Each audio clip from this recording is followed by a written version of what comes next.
It is another filled edition of the Rep 49er doing a bunch of silly, weird stuff. I decided I wanted to get into start turning pens, and well, lots and lots and lots of money later for lots and lots of tools. And there we are. That's what we got going, right? So we got a Jet 1221 and lots and lots and lots of tools. 3 Pro Tech chuck, some pen mandrel jaws to go, a drill mandrel, a Mandrel Saver, a pen mandrel, a whole bunch of pen kits, lots of drill bits, lots of bushings, lots and lots and lots of everything. I got some zebra wood here that we're going to play with today, and some Bocote, B-O-C-O-T-E. So we're going to start with pencils. I'm going to do one pencil in zebra wood and one in Bocote, or Bocote, however you want to pronounce it. And then if I get a little froggy, I'll do a pen kit. One thing I will say, if you don't have a set of calipers, you should probably get a set of calipers if you're going to have a lathe. And the reason I say that is not everything is created equal. So you can test the size, and say the head of your screw there, where your wood is going to butt up to. You can measure that and then measure the size of your blank, so you make sure you get it all the right and the same size and nice and smooth. So I'm going to set this up and we'll go right through this whole setup on how you set your lathe up. There's lots of great videos on how to turn a pen and stuff, but we're going to do this live. You guys are going to get to see it exactly as it unfolds. I'm going to zoom in here just a little bit so we can stay focused on the work. That's what we're shooting for, is focused on the work. That's what I'm shooting for, at least. I'm going to change my playback speed here. Got to make that better. And close my chat. Open my chat back up, and hopefully I'll be able to see you guys chatting with me. All right, so let's go ahead and get started. First thing you're going to want to do is take your chuck, and you're going to want to screw that on.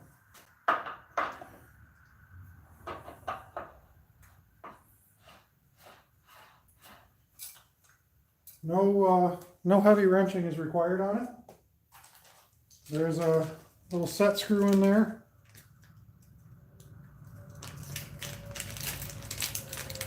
Alright, so you take and just snug her down. You don't even tighten this super tight, right? Alright, so right now it's snug. Just a little turn. That's it. That's all it needs. You don't need more than that. And we know we're going to need the drill taper. So I'm going to run this out a little bit. This is an MT2 taper, which really doesn't mean a whole lot to many people, but you just smack that sucker in there. Just like that. It's locked in. Doesn't take that much. I know that I'm going to need a 7mm drill bit for these pens, or these pencils, I mean. And you're going to want to use a brad point. A nice, super sharp point will make sure that it seats in the blank and doesn't move. So I'm going to load that up.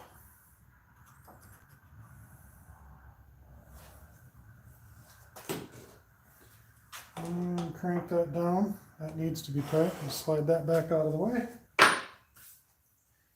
And we'll start with the pen kit. Which one do we start with? I have a gold colored pen kit with some nice accent on it there.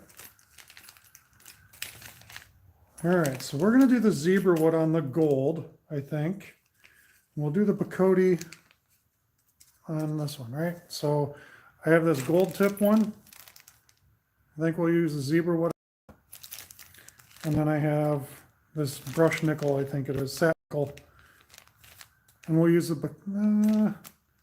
let's use the Bocote on that, and then we'll use the zebra wood on this one. And we'll start with the Bocote. So what you want to do is leave everything in the bag except for your 2 tubes. And if your 2 tubes are the same size, then you only need one of them for this purpose. So you can chuck one right in the bag. Actually, we're going to leave it out of the bag. But take some 220, 240, whatever grip you got available. Scuff this up.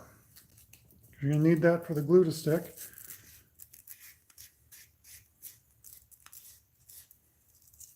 Some light scuffing is all it's going to take. It's all you're going to need. You just want the glue that you're going to use to be able to bond to it better. That's the whole goal. Do that on both of them.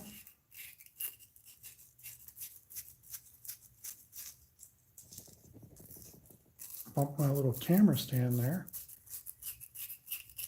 All right, so that's it. See how it's all nice and scuffed up? That's what you want.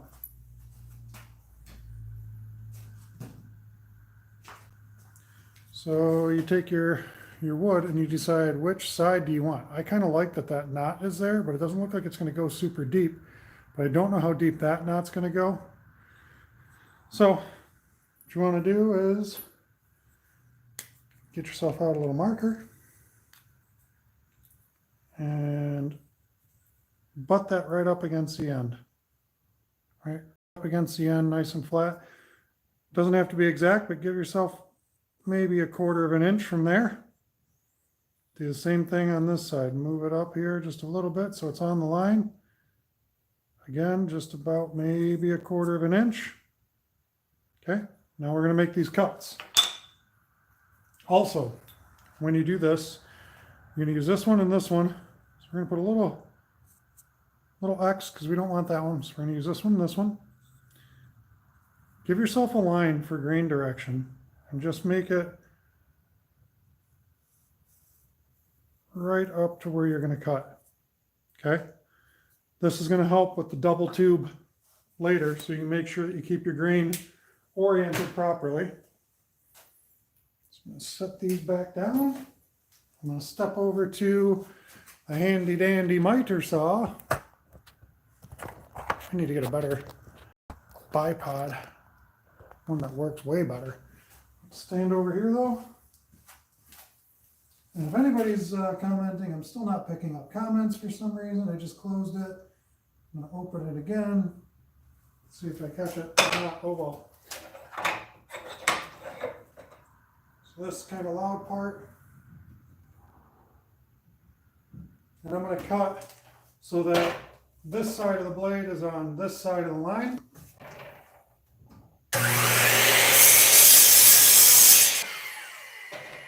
You can use whatever method you want for this cutting. And this one I'm going to try to cut pretty much right on the line.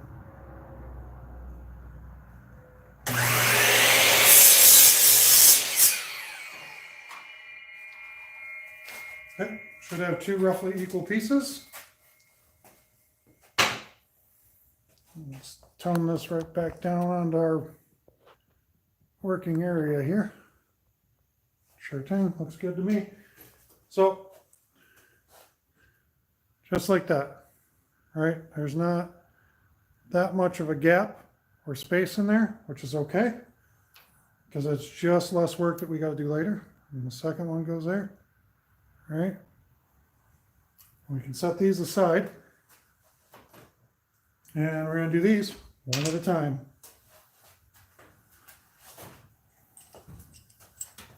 So, yeah, slide this into your mandrel here.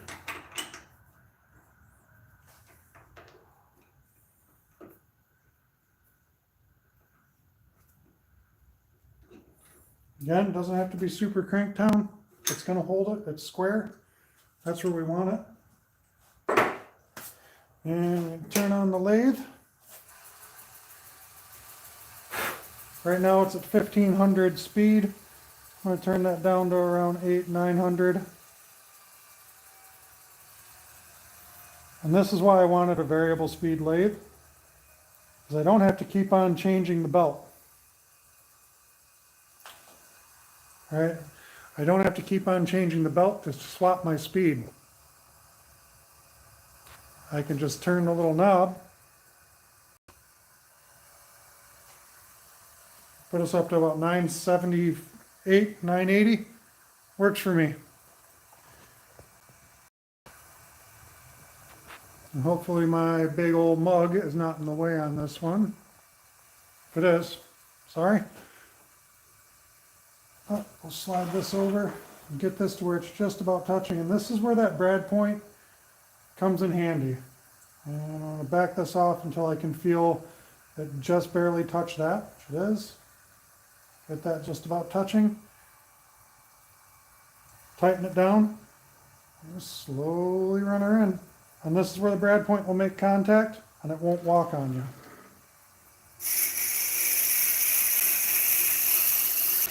Slowly run it in. I don't have a ton of travel on this, so I'm going to end up backing it out and then sliding it forward to get through this. This will be my first time doing one that's a double tube. I've only done 2 pens. I'm by no means a pro.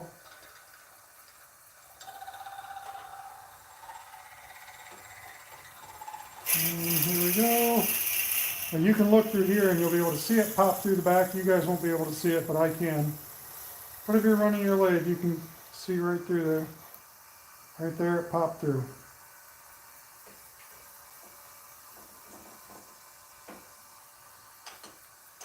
Slide that back out, shut the lathe off.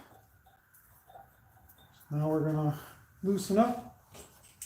Slide this other piece in there, do the same thing.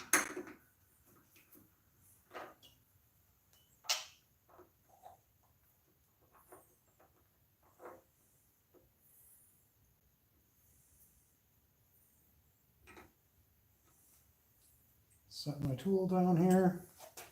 Just going to put it in my back pocket because I'm going to reach for it a lot.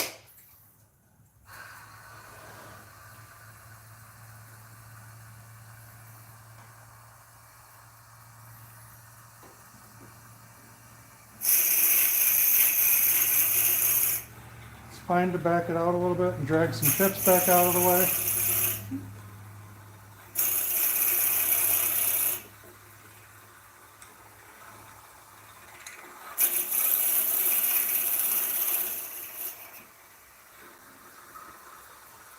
And back this up all the way. If you guys are commenting, I'm still not seeing it. So what I might do is just close out of the video on my tablet and then reopen it. I'm going to do that right after I'm done with this drill hole here real quick. Because I want to be able to see what you guys are saying. There we go, we punch through.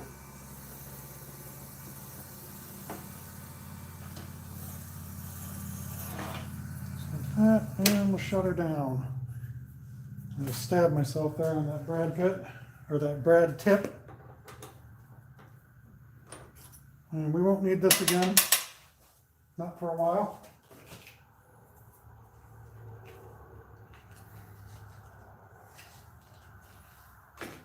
And let me go and shut this video down real quick, and then I'll just reopen it back up. Because I'm not seeing your comments, if you guys are commenting.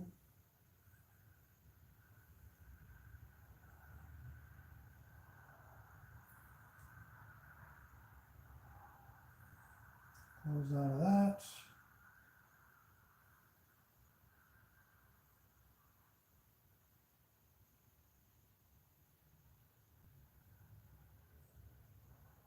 Try and close out of it at least.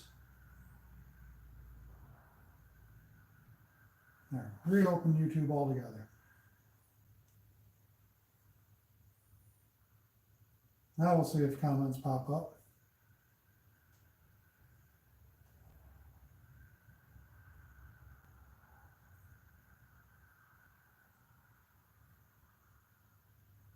And I got to really quick wait for these stupid ads to go through, and then I can adjust my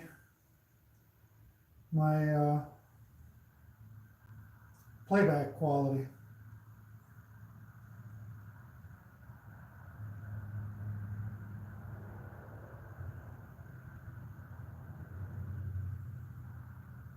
All right. Okay, well, if you guys are commenting, I'm still not seeing it. I don't have anything showing up on the comments, but it's fine, whatever. No big deal.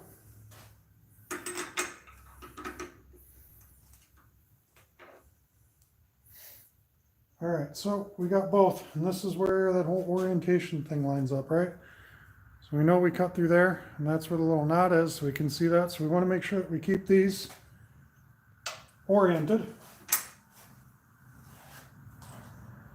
And we are done with this guy for the moment.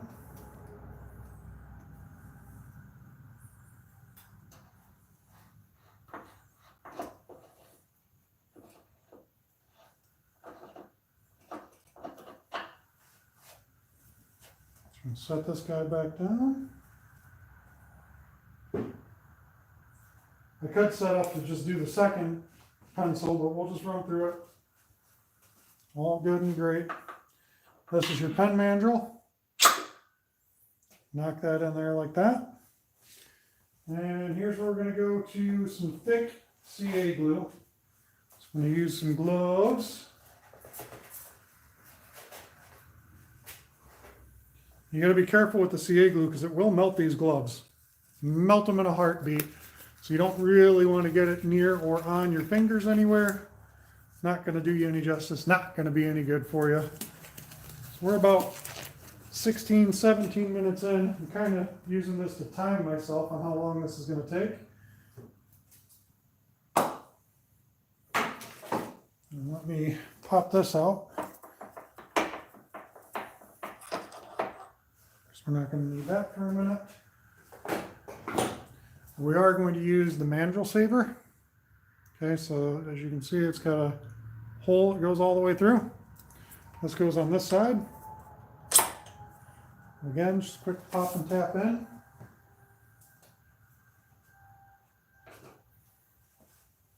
So what I'm going to do is just apply a good amount of CA glue.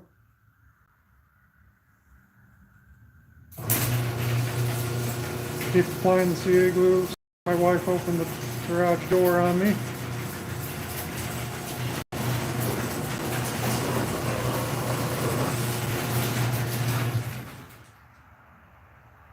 She likes to open it long before she gets here.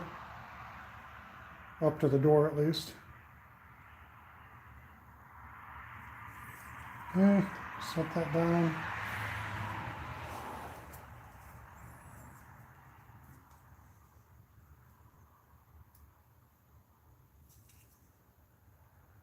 And when you put this in, you want to spin it.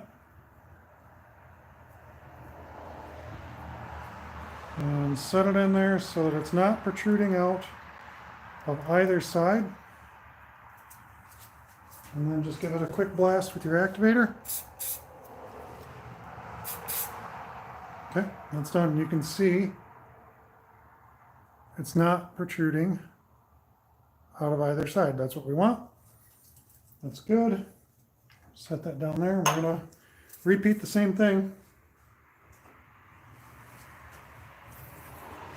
My wife is freezing me out here.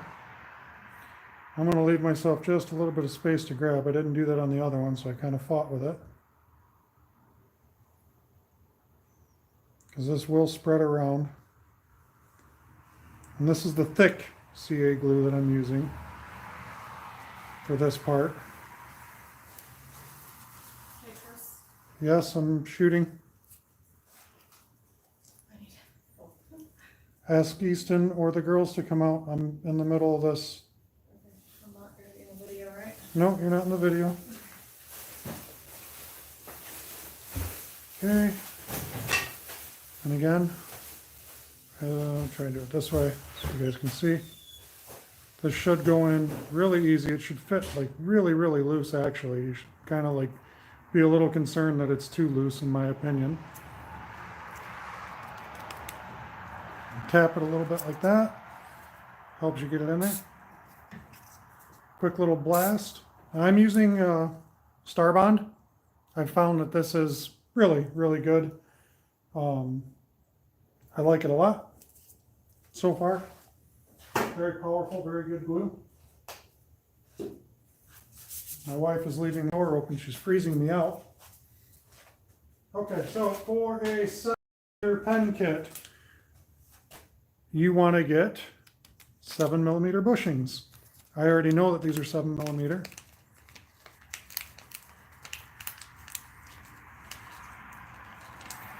And you're going to need all three for a double tube. Slide it on. Slide it on. On. I'm going to need to adjust this. Give myself just a little bit more light.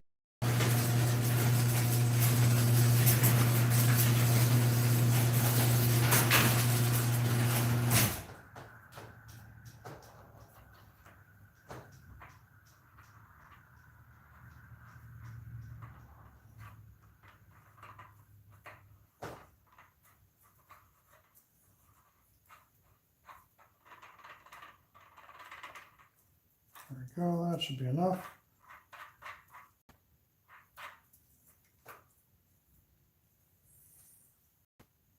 Again, you don't have to be super tight with it. Just kind of line up your grains, make sure you're good. Slide your pen Mandrel Saver up. Lock it down. A little bit of pressure, not too much pressure. You don't want to bow your mandrel. I'm going to be using a carbide tool. All right, so what you want to do is line yourself up so that you are right at about the center with your tool. About right there. Crank that down and move it in. Make sure that you are not going to hit anything. Give myself just a little bit of space right there. I think that's good.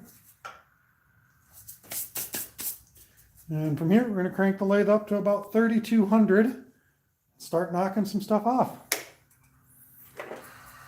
I'm going to use my dusty, dirty little mask here so I don't get a whole bunch of chips in my face. This really doesn't throw too many chips.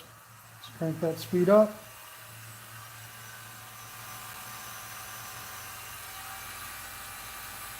Get up to about 3,200 RPM.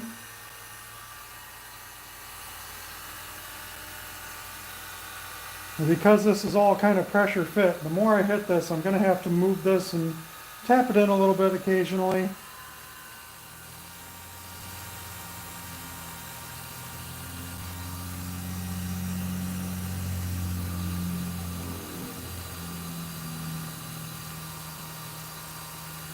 So that's pretty close. All right. I don't need these gloves on anymore. Not for a while. I end up going through a lot more gloves than what I'd like to go through, but whatever. With light pressure, start with your tool there. Just ease it in until it hits. You'll hear it hitting.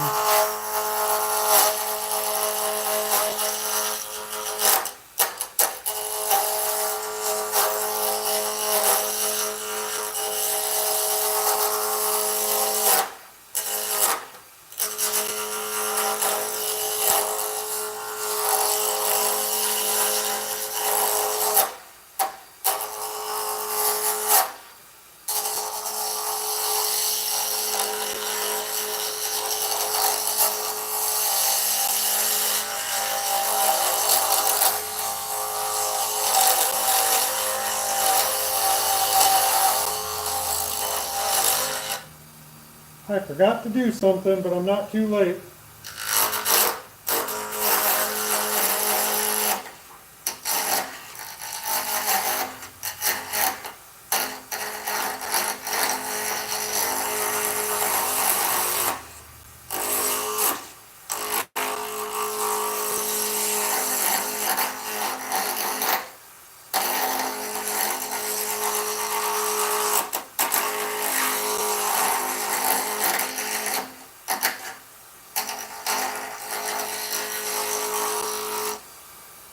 I did forget to do something. I'm going to just round this out a little bit more and then I'll do what I forgot to do.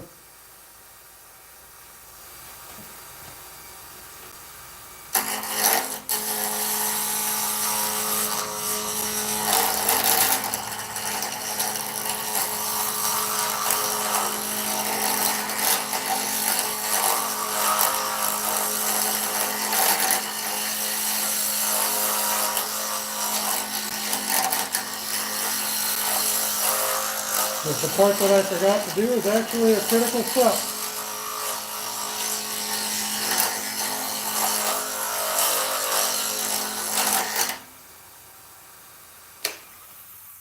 Alright, so let's fix that thing that I just screwed up.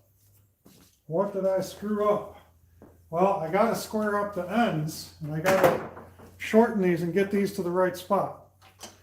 Having the Mandrel Saver, that makes a big difference. Pop this out.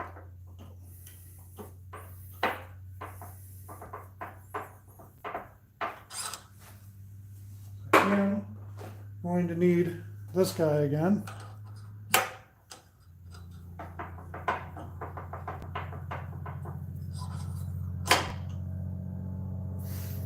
And I'm going to have to take this guy out and start by taking these out. I can still see my lines. And of course I drop it because that's how good I am. Good at dropping stuff.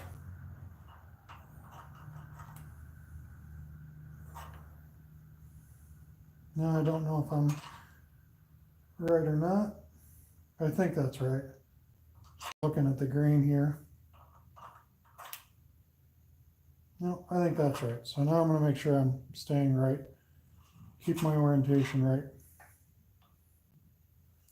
And I'm going to make another mark on there too so I can be certain that I don't screw it up again. I got to knock this out real quick.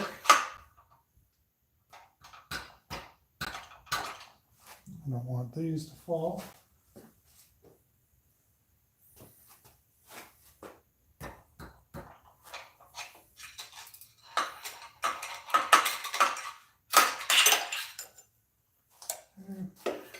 We're going to get right back to that, but I do have to put this guy back on.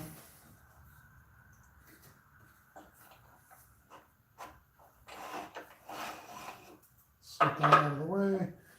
The reason why I got to put this back on, I should have done this when it was square. Not a huge deal. Should have, didn't, kind of stinks, whatever. Like I said, it's only my third pen now. I've done 2, so mistakes are bound to happen, especially when you're kind of trying to move through and kind of get yourself going good.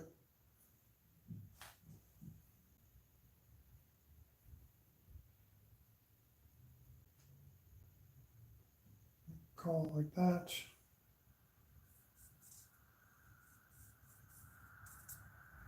Just put a new mark on it so that I can see and make sure we're oriented good. Pull this back. Do the first side. This will still grab it. That should still be centered, I hope. Otherwise I'm going to mess this up probably. So let's hope that I'm not going to mess it up. Now we're going to use our barrel reamers.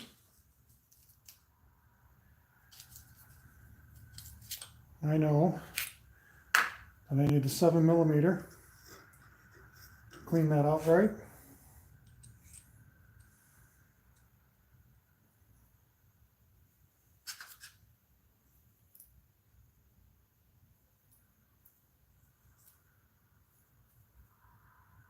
Just kind of getting this into here.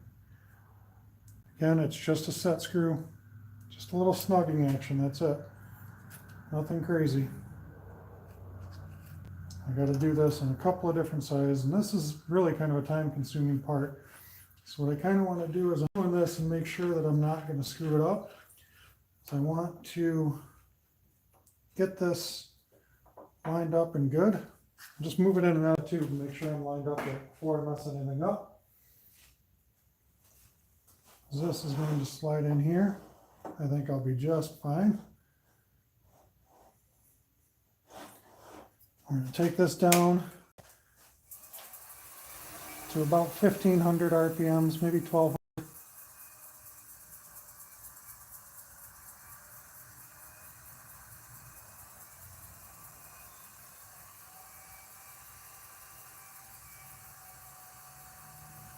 Got it at about 1272, which is plenty. Slide this in. And we're going to lock this down. That's loose. We're going to trim this up.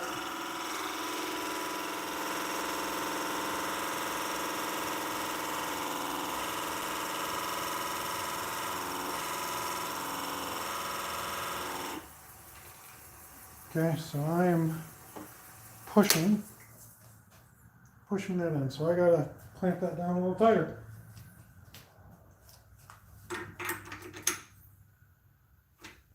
It's okay if it bites the wood a little bit because we're gonna turn it back, so.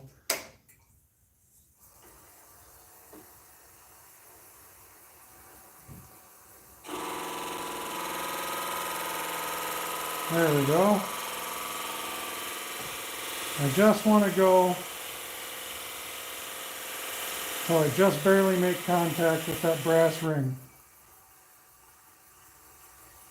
So this will require some in and out feel. I got maybe 1/8 of an inch left to go.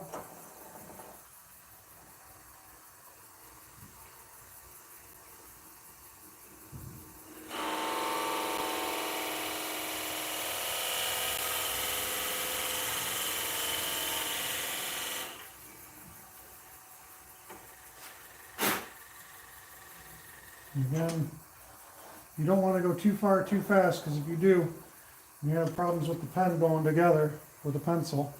It's better to be cautious.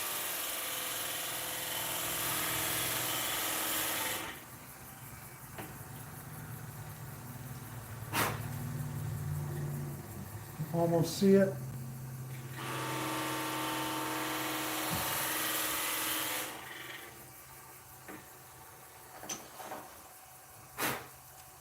Almost there.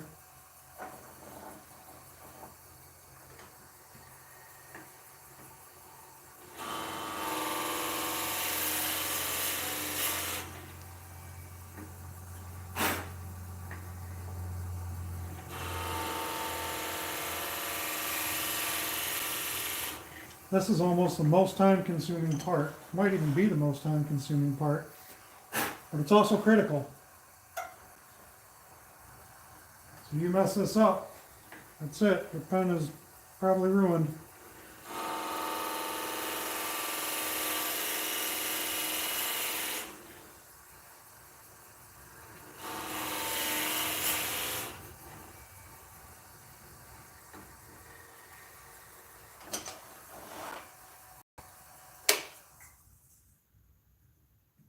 All right, I'll call that good. I'll call that good. I'm gonna loosen it up, do the other side, and I gotta do the same thing with the other blank. So you guys can see exactly what I did there. Come on, focus. All right, so you gotta get that brass flush with it. See how it's recessed? Gotta get it flush.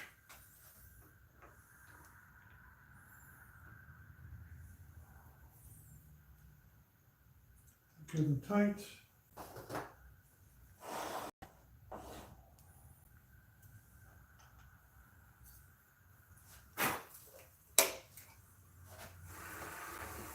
Let's get her squared up.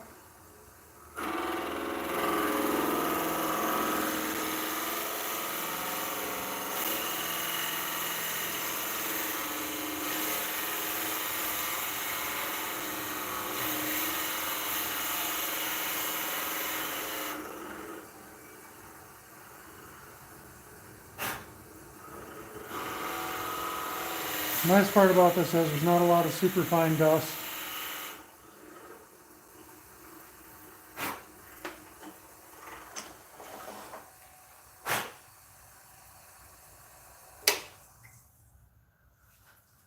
It's almost there. I'm going to clean this up with my knife a little bit here just to make sure I get a good look on it.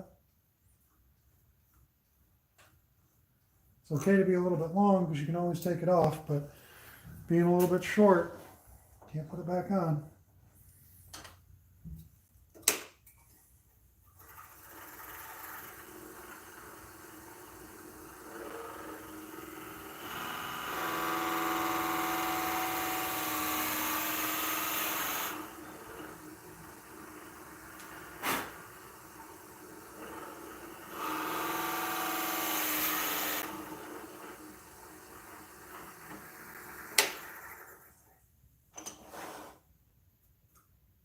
Almost there.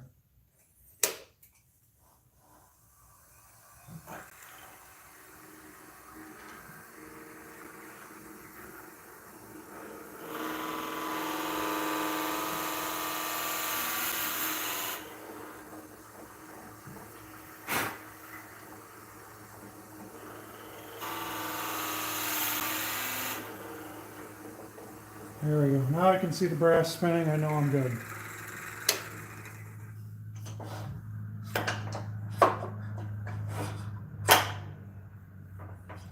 Back that out just a little too far. There we go. Put the other one in and make sure that my orientation is correct.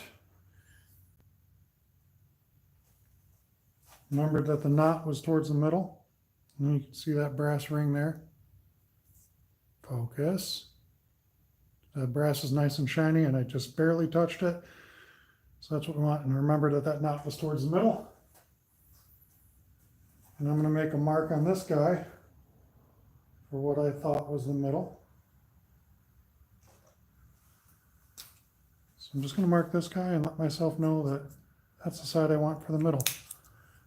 There we go. Now I'm seeing some comments.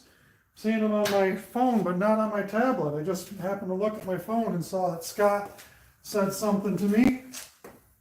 Close out of this again and open my comments again. There we go.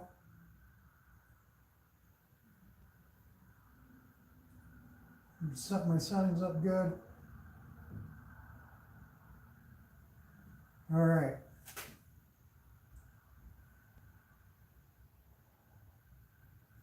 Yeah, you can measure the depth, but the problem is it gets so recessed in there that you're really just kind of eyeballing that. If you don't have a proper tool to get into that 7mm hole and do that accurately. So I just kind of like going in there and hitting it by quote unquote feel. And just eyeball it and know that I'm good. I don't mind moving it in and out a couple of times. I'm sure as I get much better with this.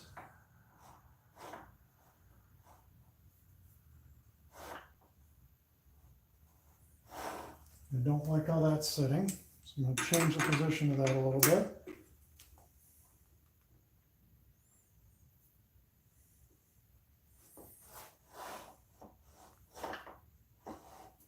Okay, that'll work for me.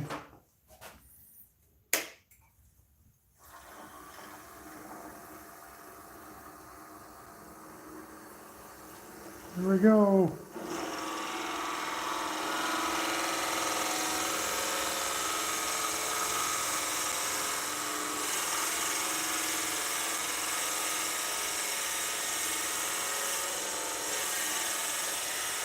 The hard part is that you can't see. Well, I got right to the brass on that one. I hope I didn't go too deep. I think I'm okay. I made it right to the brass in the first run. I don't think I went too deep. At least I hope I didn't. Because if I did, it'll give me problems.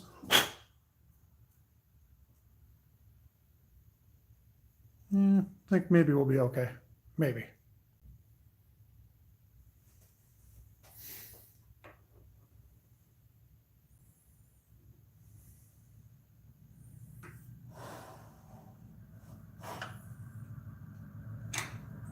All right, we're going to get back to turning here in a second.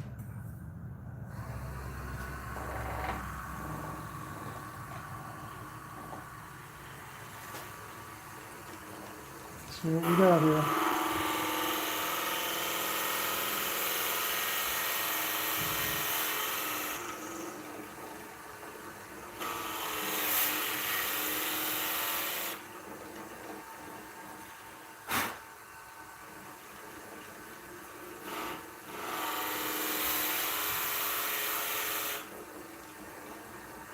All right to the brass ring. Now we can take all these tools back out and do more fun stuff.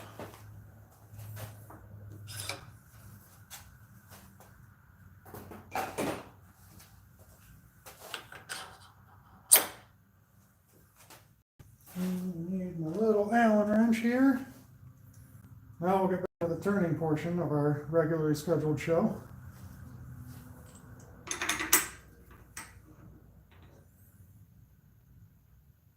Keep my orientation right. Oh, there we go.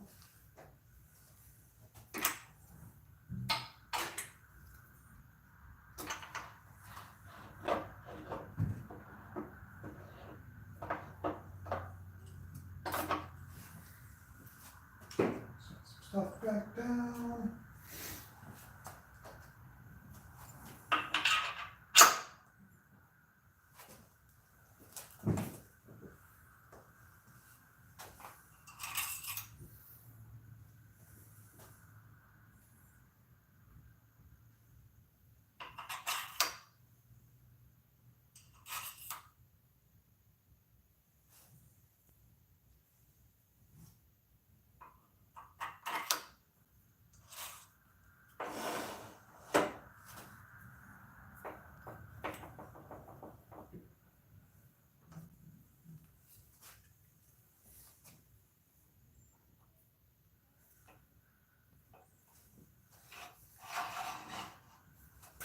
I didn't change the height on this, but we're going to just double check to make sure that we're still hitting right about center of the bar. Looks like we are. Let's get her back up to 32.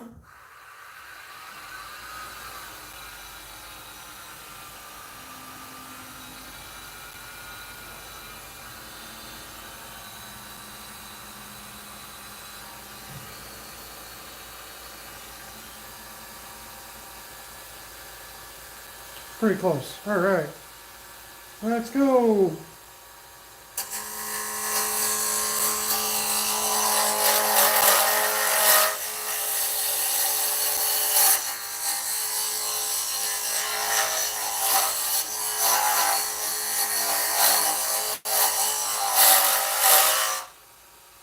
I'm going to hit these corners, knock those off.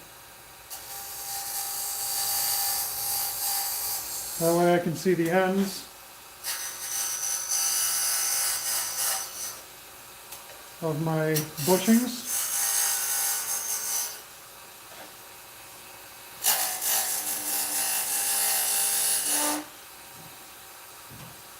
And kind of what I like to do, I like to advance on one side and the other side and kind of get real close to where I want to be.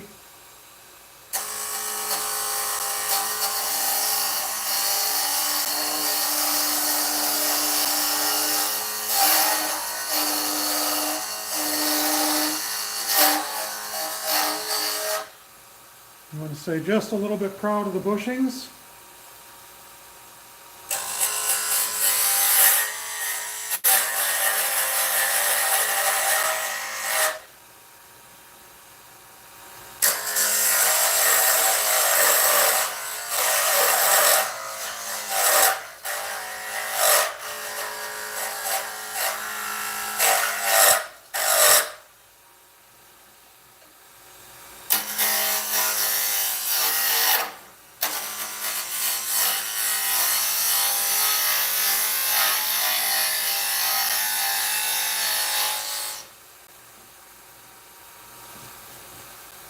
And now I can take it down.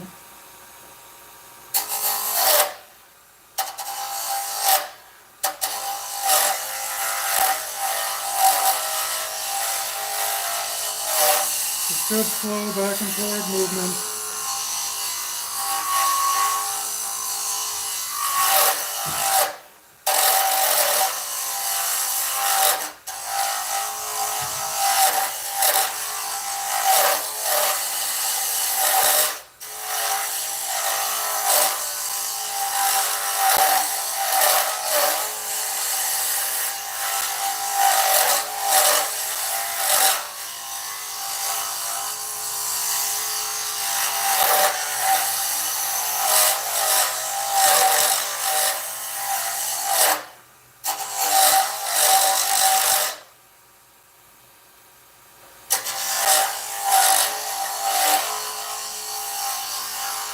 Trying to keep it as close as possible to straight and level.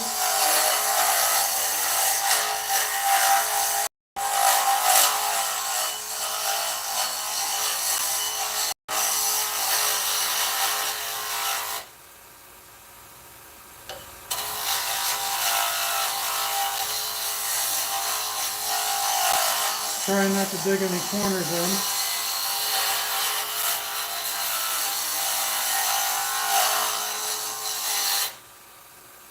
It's already nice and smooth. Do the same thing on this side and get this side knocked down.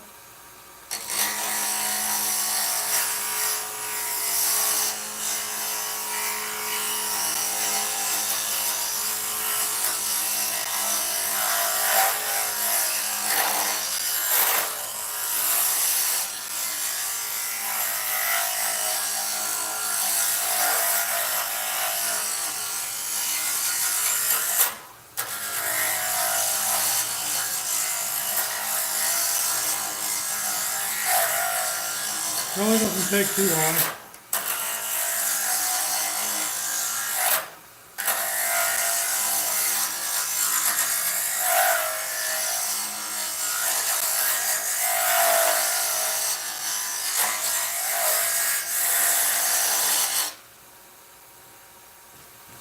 I have sawdust all over the inside of my pockets.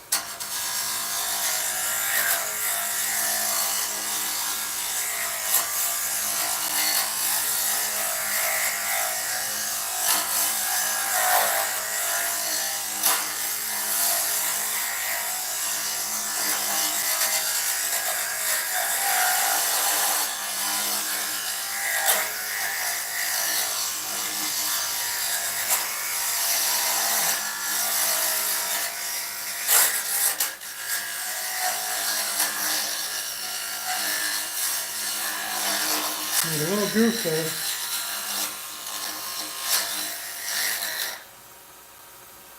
Yep, made a little goof there, but that's why we keep it. We're a little bit proud of the bushings, because it means I still got a little bit left to go. So I get to fix my little goof up there.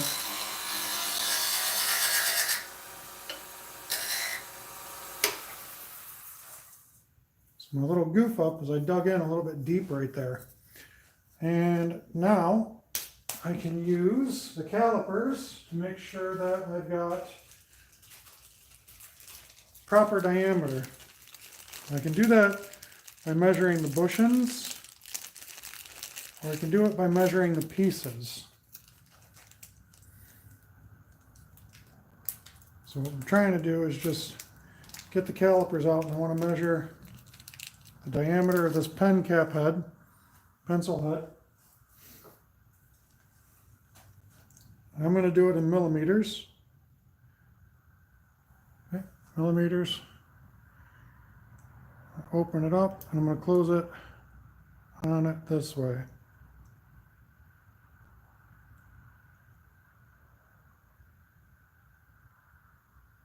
.44 is what it looks like. I'll do the same thing on the outside of this and see if my bushings match up. Those bushings are about 8.4549-ish.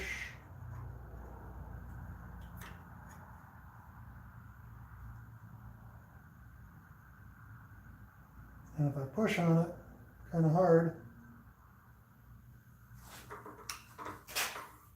push on them kind of hard, I end up a little bit harder than that.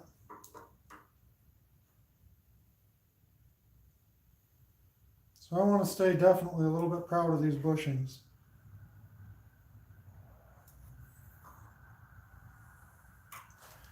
And make them pretty straight all the way across, I think, because take out some of these other little pieces here and just see what they're looking like. Put this guy back.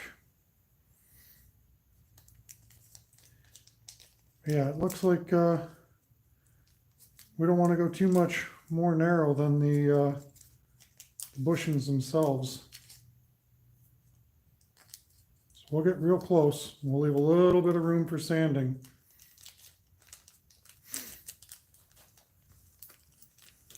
But we're going to check this other piece here that I got. So we make sure everything lines up nice and smooth. Got this nice decorative band. Check the dimensions of this nice decorative band.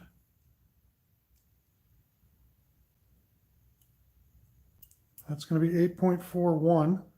So that's going to be a little bit less. Okay.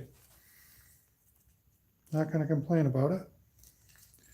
Just going to get it down nice and close. So we're going to take a little bit more. I'll do a little bit more with this carbide, and then I'm going to use a skew chisel. Try to keep it as straight as possible all the way across. Actually, no, I won't.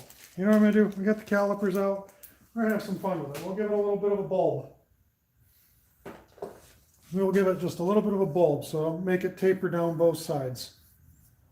Just for fun. This side is a little bit thicker, so I'm going to take this side down more first.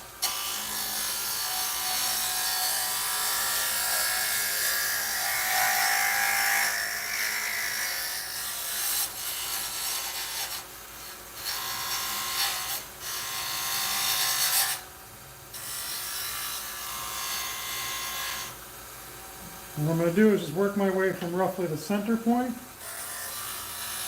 and then begin to tilt it in. Right up to the bushing.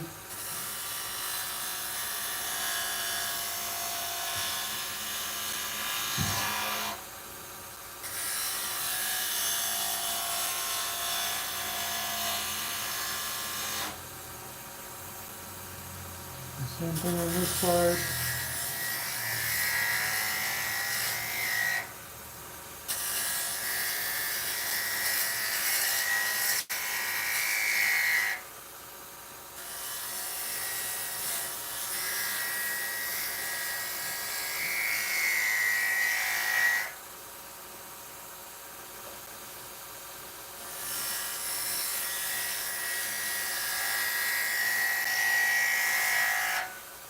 I'm not putting much on it, just a little bit of a taper.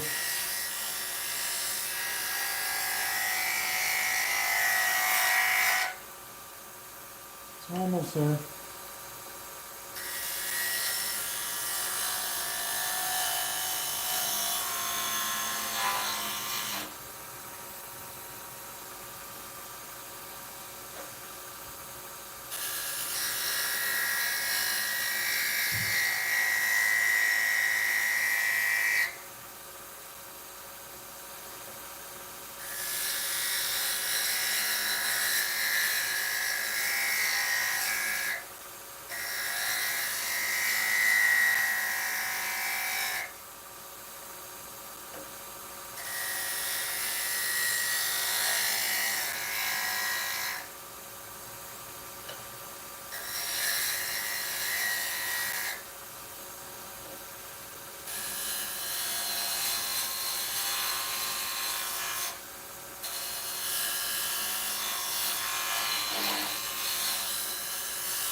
Just taking off ever so slightly.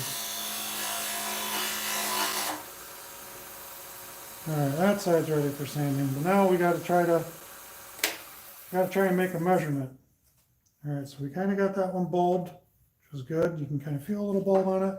So we're gonna try and just take a rough measurement in the middle.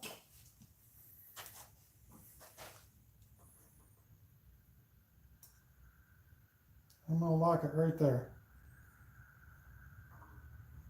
Because that's already good. So I'm just going to knock down the corners. I'm not going to take much off of that at all. You already know not to, because this one's already a little bit fatter than that one. So just knock these corners down on both sides.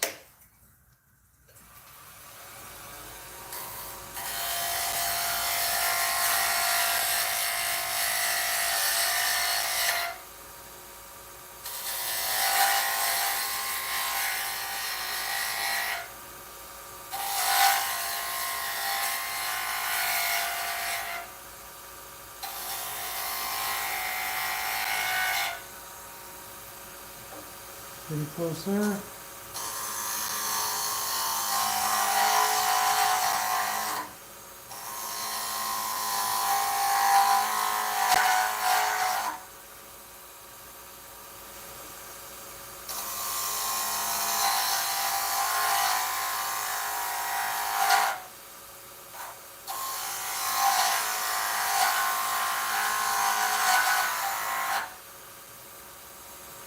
Couple more.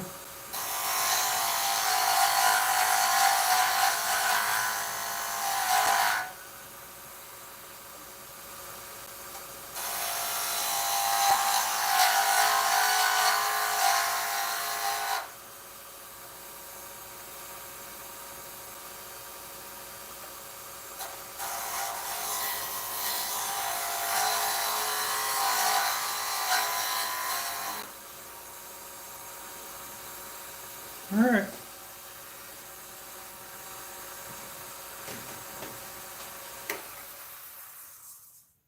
Got them both pretty good bulbs.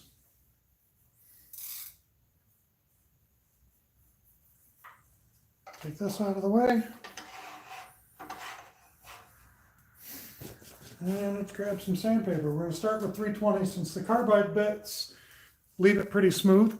I'm going to take some looks at some comments here real quick. See what you guys are saying. It's all Scott so far.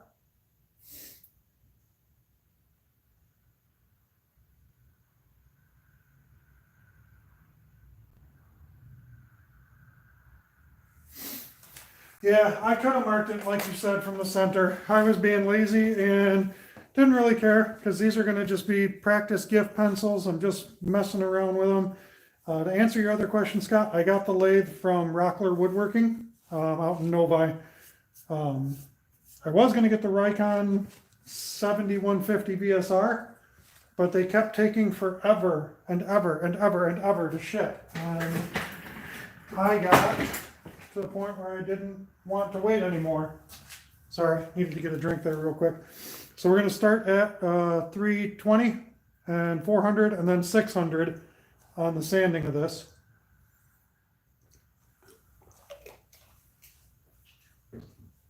And in between each grit, we'll sand laterally.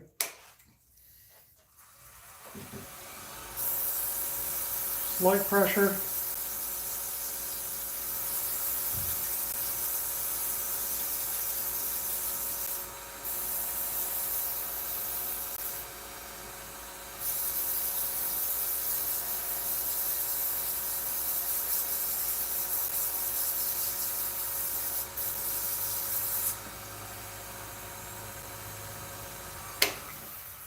I'm going to take this and just do some light back and forward on it. This is supposed to help with any sanding marks.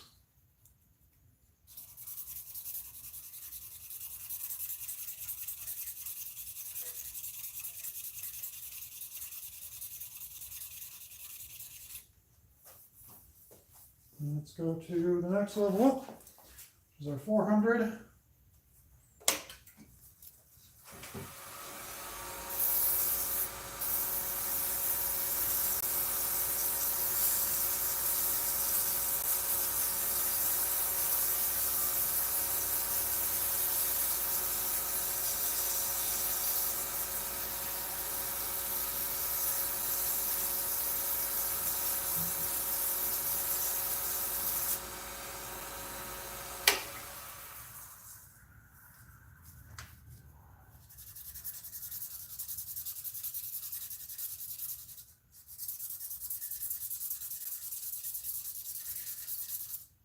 I really thought the CA glue finish was going to be a lot harder than what it was. It was relatively easy. It comes out really nice. CA glue finish was definitely a good decision. And up to 600.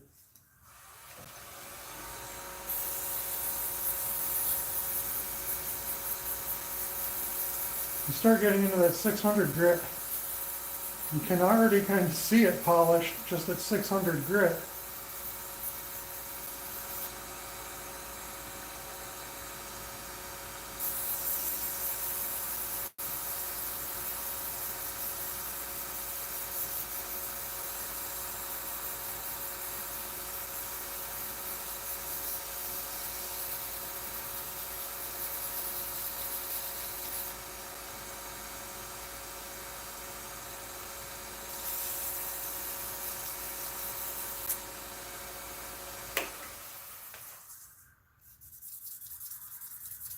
Or any of those little marks there. Go with the grain.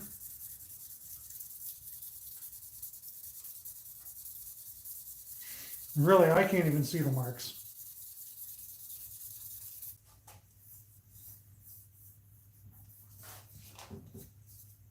Oh, there we go. We get through that. Now we gotta. Oh, I forgot. This was going to be a double tube.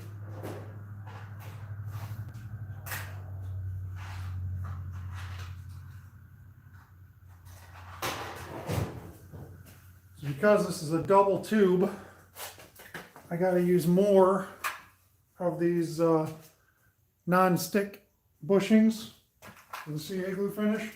And I got these on Amazon. Let me tell you what, these things are not wonderful. No, they are not. And that is putting it very, very nicely, that they are not wonderful. So I have to actually drill them out, open them up a little bit, because they're not gonna work well.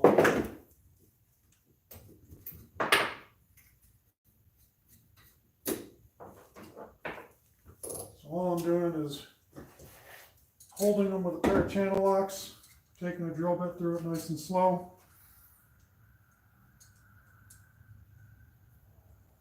Just enough to clean it up and make it so that they'll slide on that tube easier.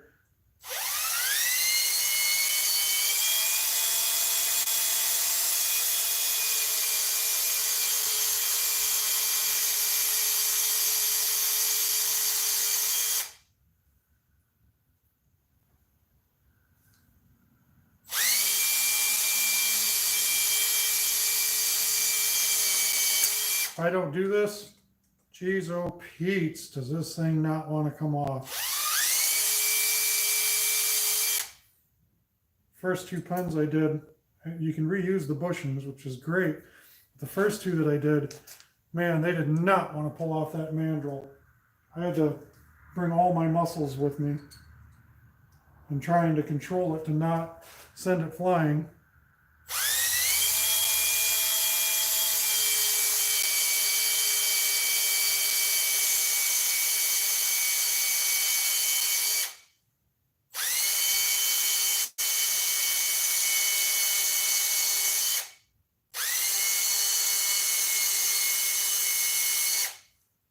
Hopefully that'll be okay. Put some tools away here. So my eventual goal is to be able to get this down to where I can do these in under an hour. Might be an advantageous goal. I don't know. I keep doing it. I do have some more pen kits on order. So hopefully practice, practice, practice, right? That's the goal. Practice, practice, practice. Keep practicing. When I'm all done practicing, practice some more.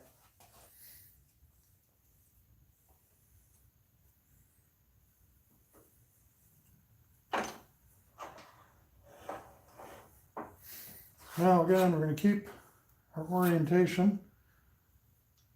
Set that little guy down so we know where that one goes. Set this little guy down, we know where that one goes. And see how tough, even after I drilled it out, that one wanted to fight.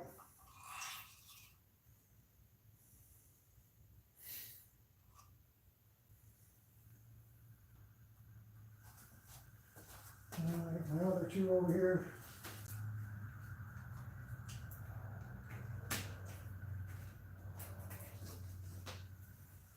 Now this one just goes on back to back.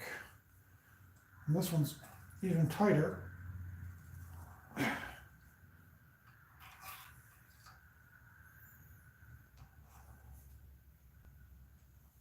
Like so.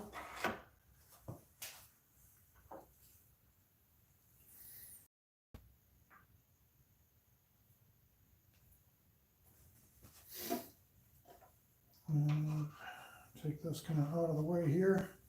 So I'm going to have to lay a rag down underneath this. This is the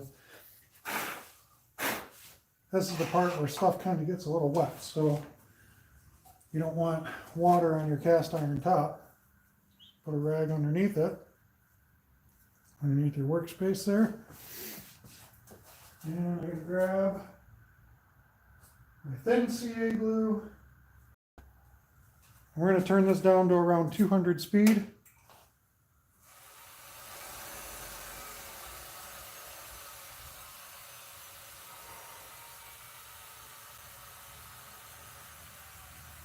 Right around 200 speed will prevent the glue from setting up too fast.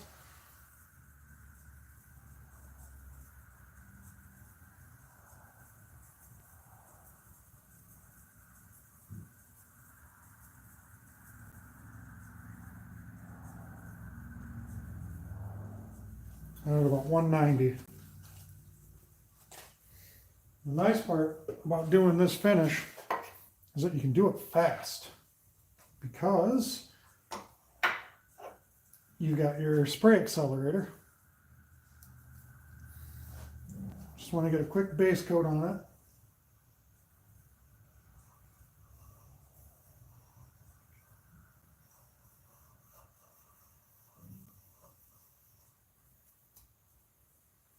Of course, that made it all the way through the rag.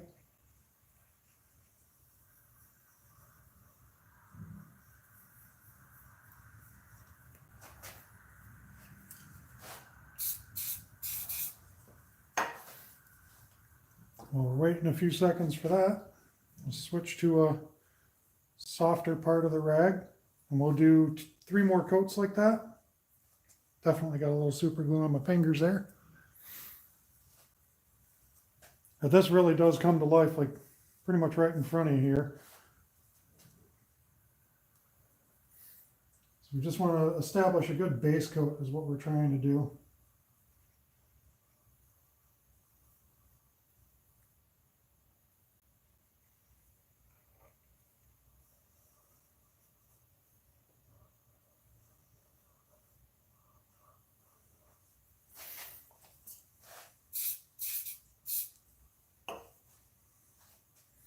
And I switched to a new soft part on each pass so that I'm not messing it up at all. And that accelerator, I mean, this is dry. Even just the 1-2 coats, and that's already pretty nice, pretty shiny. We're gonna get better.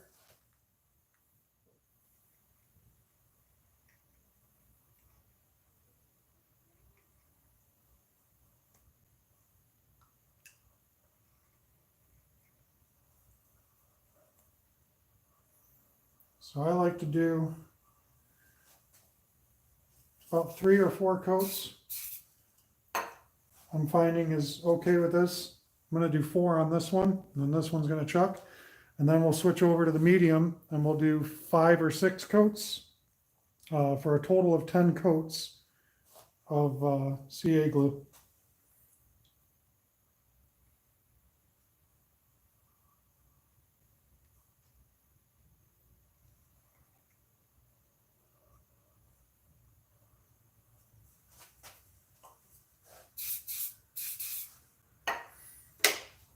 Shut the lathe down.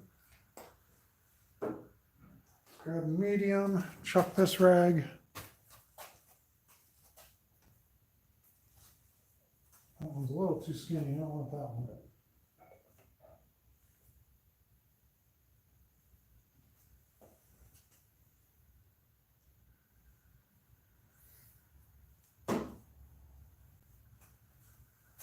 Scissors and cut this a little bit.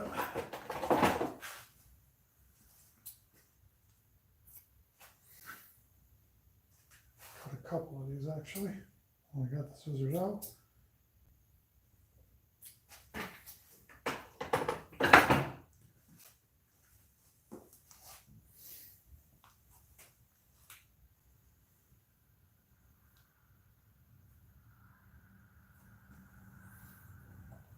And the Starbond medium, not the black, just the regular medium. And just little drips.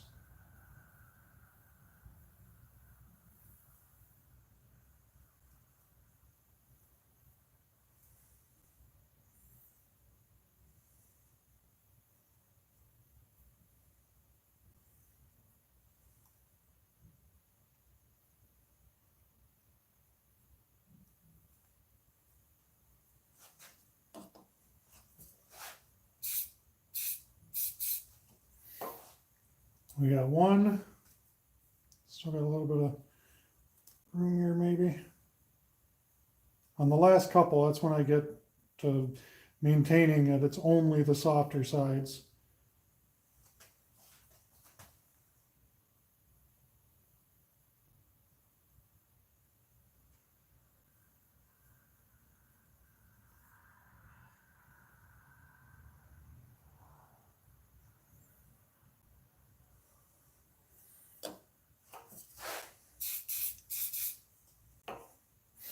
It's 2. We'll probably go to 6. So we have 4 more.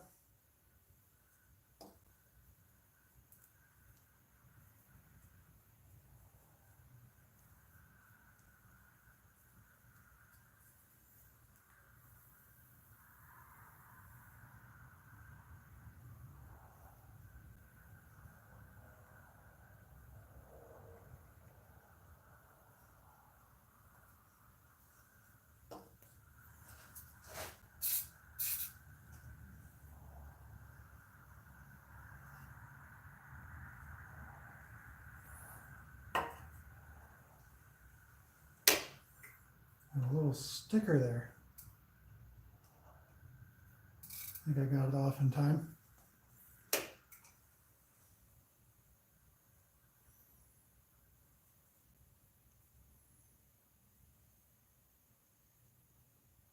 That was 3. So now we're going to start doing all soft cloth every time.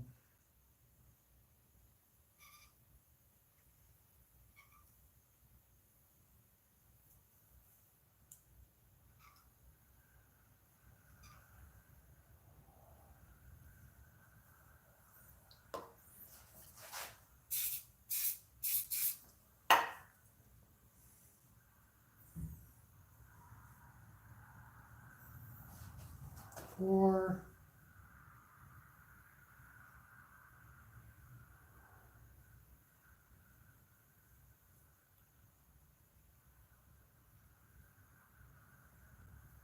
That's 5.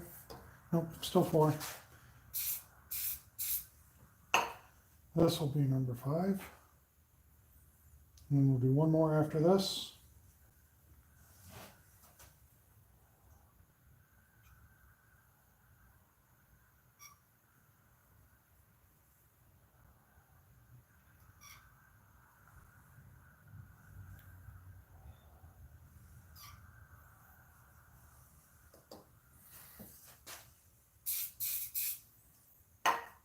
Last one, number 6.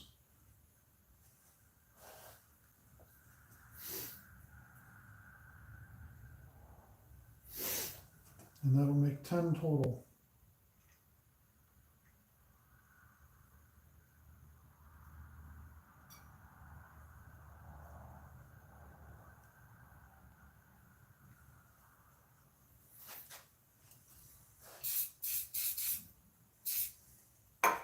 Let that dry, throw this away.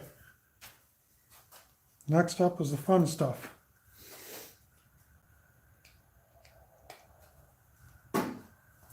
It's the fun stuff, and it's the reason why we have the towel down.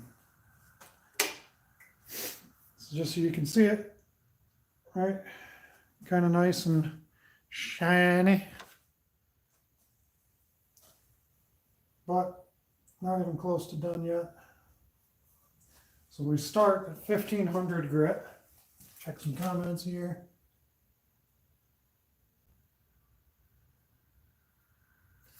Sorry, my shoulder was in the way. Hopefully you got to catch some of it.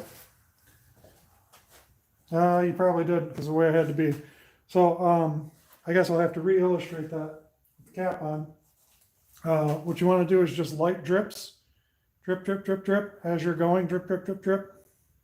Back and forward, light drips. Back and forward, light drips. Putting on a very, very, very small amount of the glue. Literally drip by drip by drip. And get it on your finger too, so you don't have to worry about fingerprints ever.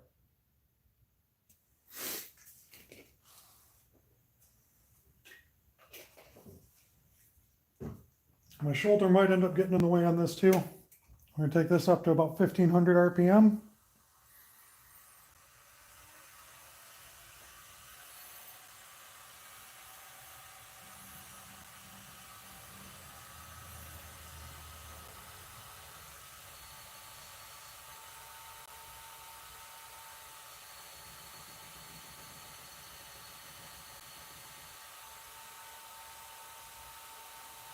At about 1530, that's good enough. So what I did, I bought a stack of this micro mesh stuff, and it's a wet sandpaper, and I put a little black line so that I can keep track of what I'm doing, because I'm colorblind, and some of those colors are pretty damn close in color. Like, I mean, they're pretty far apart. You guys will be able to see it pretty easily, I think, but these two can blend together on me. I can see the difference, but I gotta focus a little bit. In any case, I put lines down them so that as I go through them, 1, 2, 3, 4, and I know that this is the last one with all the lines.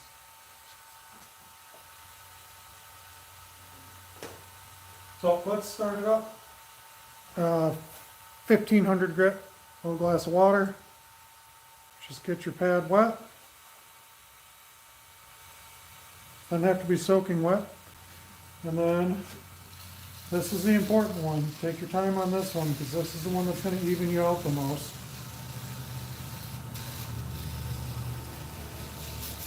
Gentle pressure.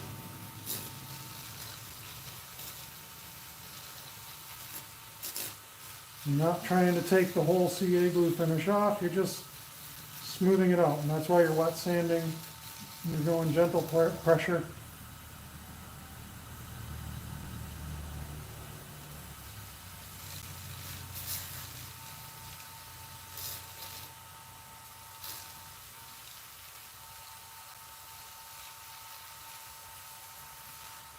All the other ones, they'll even it all out later and shine it up.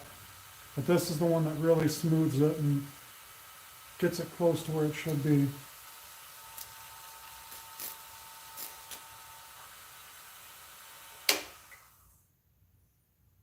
Trying to see what I'm feeling here. Okay, I think we're all right. So every two, there's 1, 2, 3, 4, 5, 6, 7, 8, 9 different grits all the way up to 12,000. So from 1500 to 12,000. Every two, stop and sand it laterally.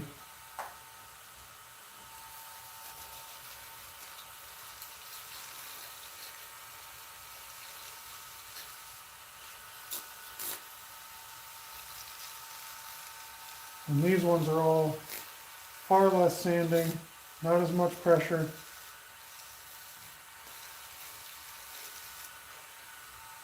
And you'll feel it smoothing out. It's already really smooth.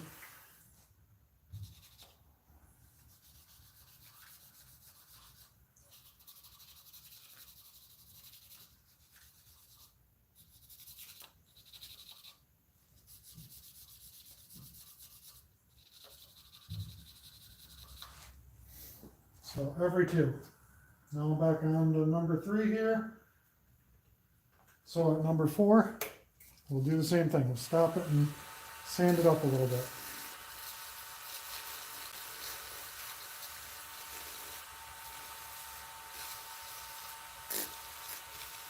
Trying to make sure I get right to the corners.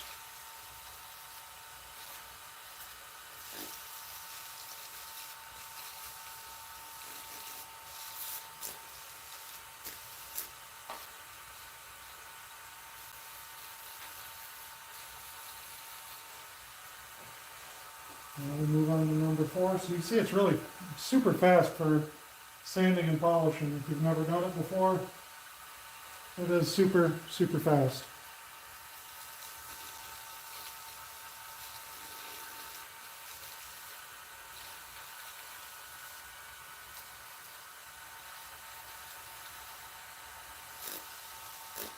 And this is one where we'll stop it and we'll sand it laterally. A lot of places, some people tell you to do it every single time. I just don't feel the need to. The two that I did, I didn't do it every single time, in between every single grit. I just really don't feel like you need to.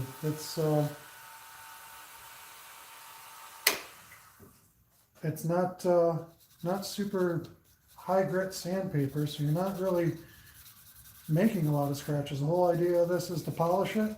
Maybe those guys are right, I don't know, but I know what I'm doing, I like, so that's what I'm gonna stick with.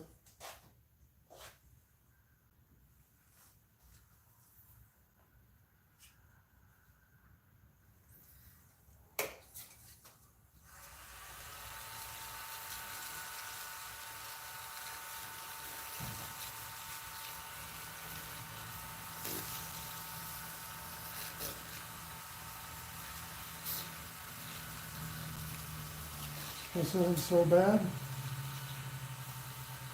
And this one, and like I said, it gets faster and faster with each one.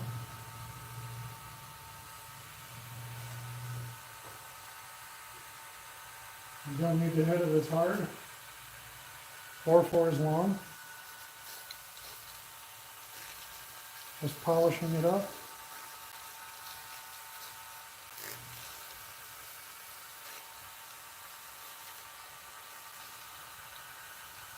This is the one we're going to hit the lateral on it.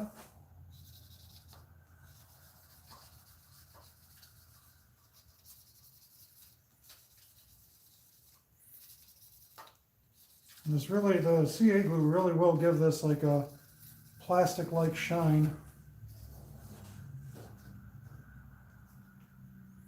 And we're almost done here. The last one, I do not go laterally on it. Probably could, but I let the polishing compound take out any little bits of scratches from that 12,000 grit paper.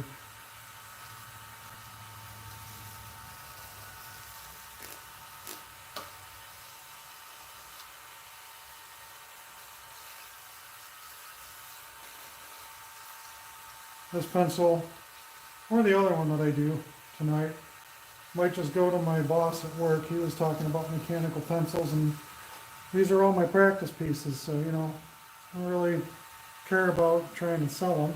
Just practice and have fun and make stuff. That's all these are for right now. When I get really proficient and I can do these without making a bunch of mistakes, that's when I'll start selling them.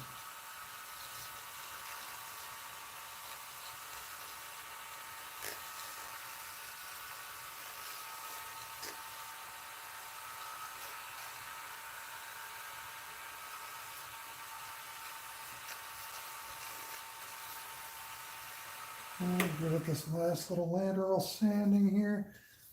I mean, it's smooth right now. You really can't see or feel anything that shouldn't be there.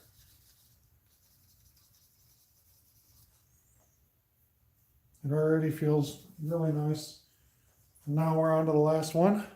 Last one's this hot pink, magenta, whatever you want to call it, Pat. I don't care what color you want to call it. And this is just a very light one as well.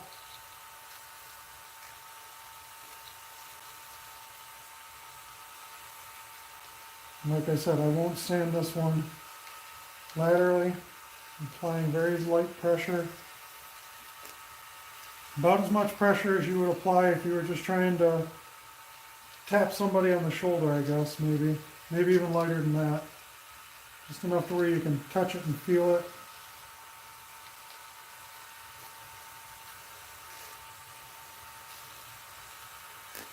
Even without the rubbing compound on this, as I shut that off now, even without the rubbing compound at all on it, take this really skinny one. Where'd that go?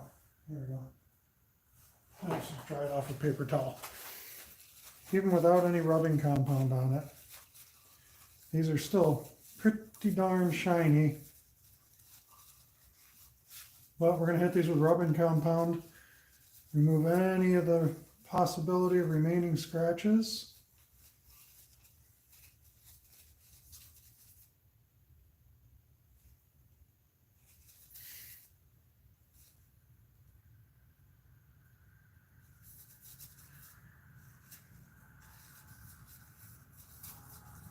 Yeah, you can kind of see that maybe on the screen. I don't know how shiny. Yeah, you kind of see some shine and some glare in there. The rubbing compound, same thing, same speed. Fine scratch remover, same type of little cloth. Just a little dab will do ya. I'll stand off to the side and hit it with my right hand so you guys can see. All right, just a little dab will do ya. Next to nothing.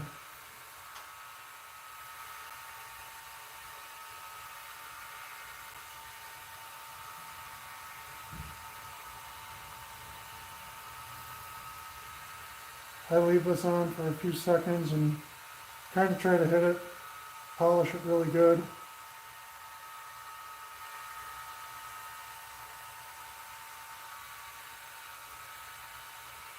I'm putting a little bit more pressure on this than with the sandpaper. The longer you hold it on there and spin it around, you can even throw a little extra in there. Double coat it.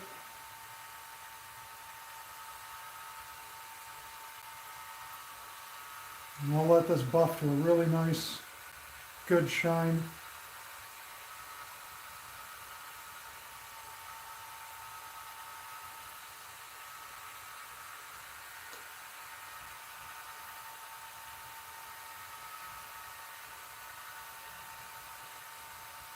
Do the same thing on this side and let it get to a nice, real good, high glossy shine.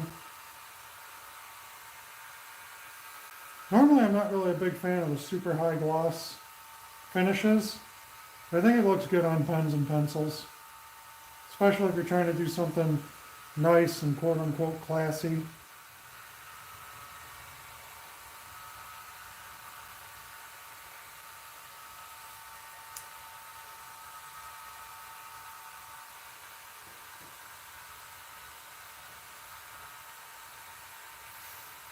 After that, this is going to be really nice and shiny.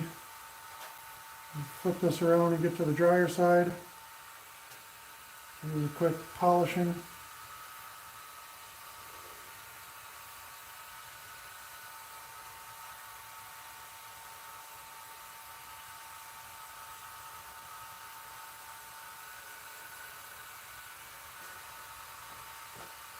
That's about good. Now you can see really, really shiny, really glossy. And these are ready to come on off of here. And this is where I was saying, these damn things are so hard to pull off.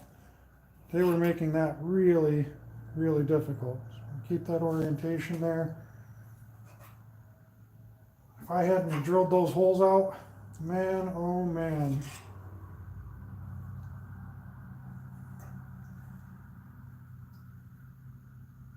Should have.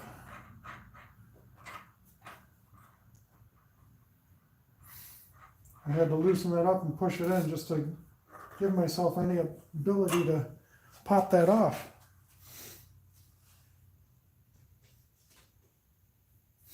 I should have downloaded the instructions on this first. I did not. Let's move this stuff up over here. Kept my orientation the same, and I'm going to flip my camera up over here to where I'm going to assemble it.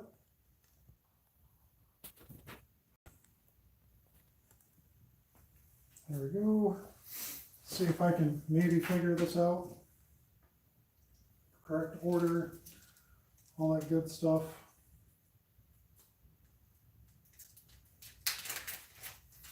This definitely has a lot more pieces to it.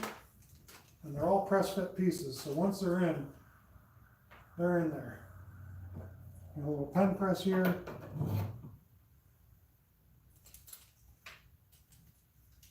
think this one is relatively self-explanatory.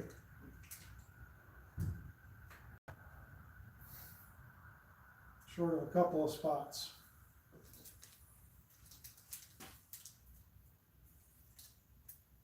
Might have to grab the tablet and look up proper assembly instructions before I do this.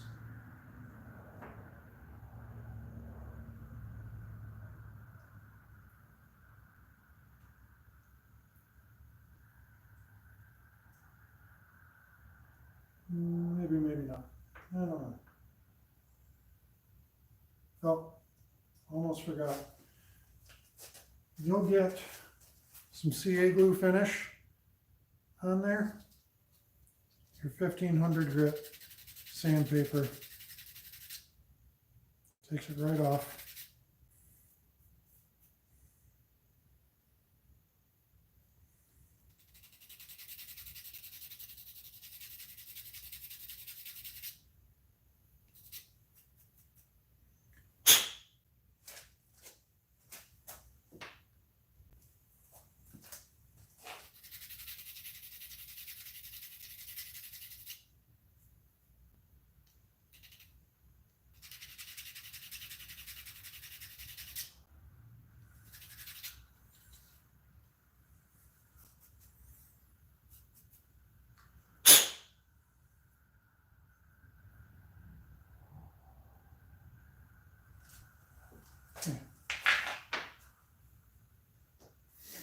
I am going to make sure I don't mess this up. I'm going to just make a quick Googling.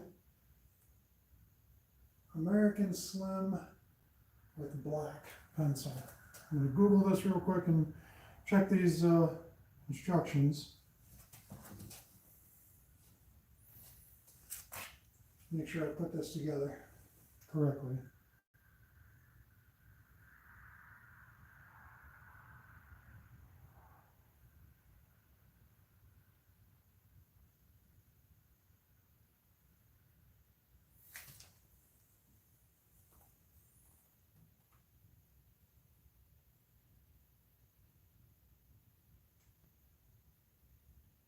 Are you with me?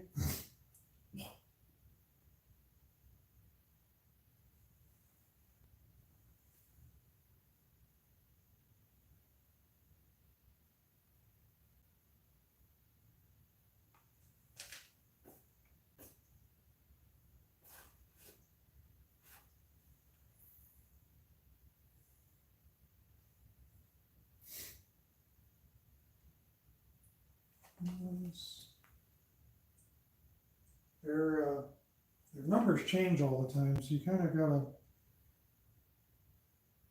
check it and make sure you got the right one.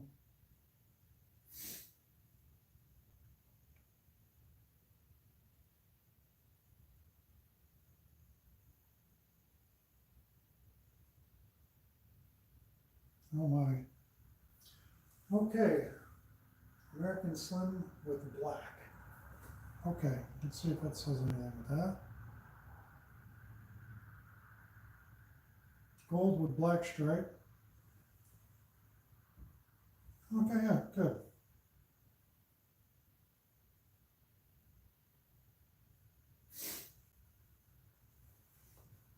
Yeah, that looks nice. Let me go ahead and download these instructions real quick. And I can start pressing this sucker together.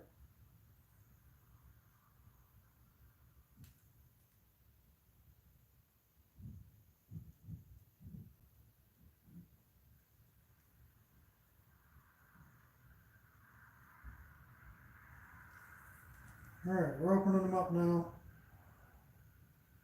I hope.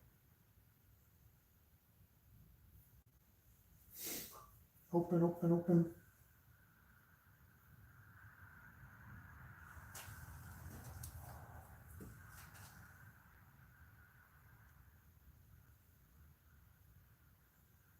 Oh, of course, I didn't download some stuff. Come on.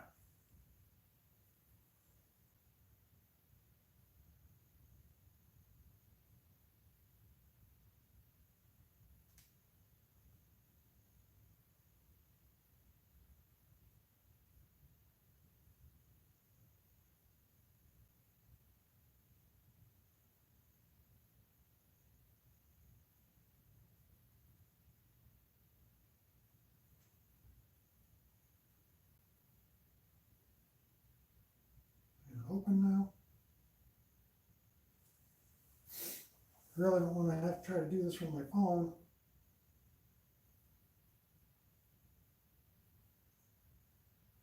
Okay.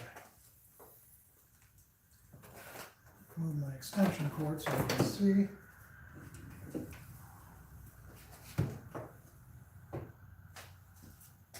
Alright, let's look at what we got here. Okay, I think that was correct. And this little guy.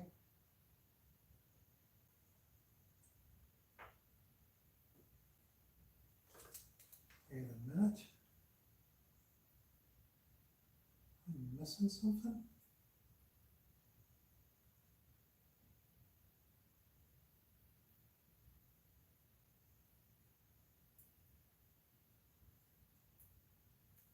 I hope I'm not missing a piece.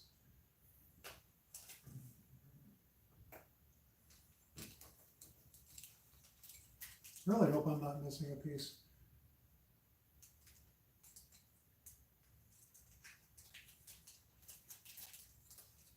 Maybe that's just the pencil.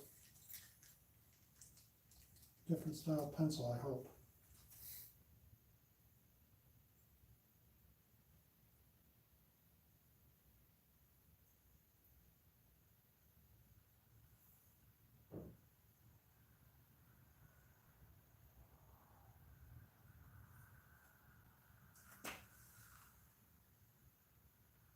Oh, that was the pen.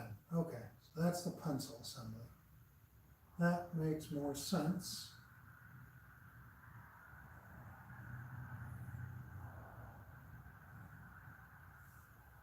Okay.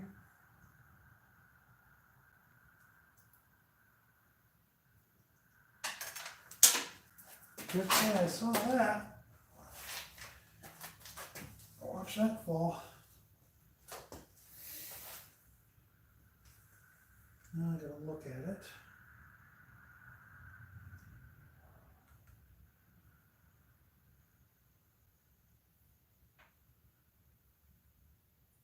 A, B, C tube, D that.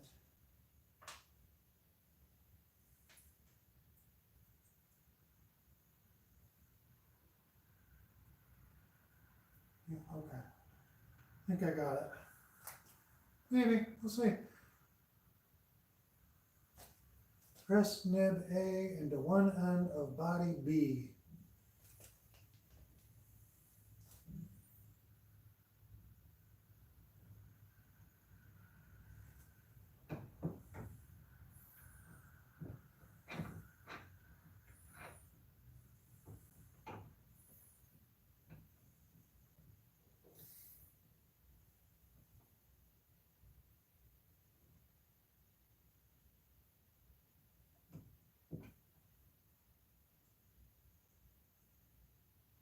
Okay, so I gotta press that a lot harder apparently.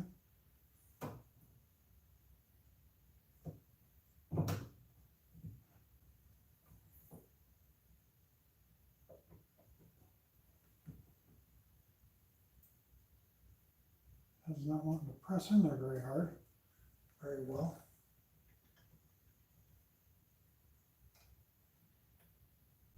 Definitely don't want to do it that way.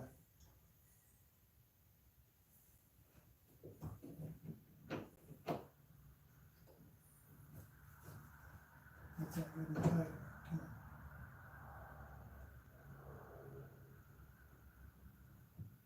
on. That does not press in there very good.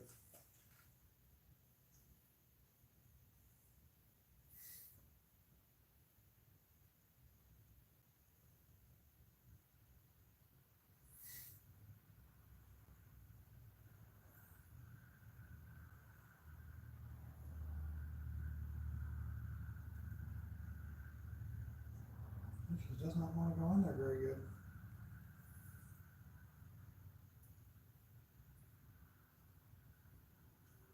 That doesn't grab that side very good.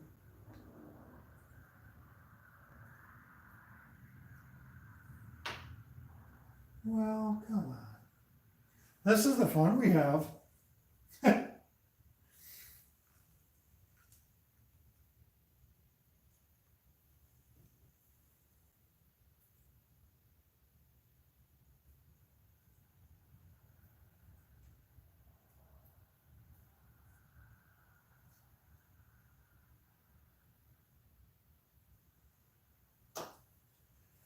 So it does say press nib A into one end of the body B.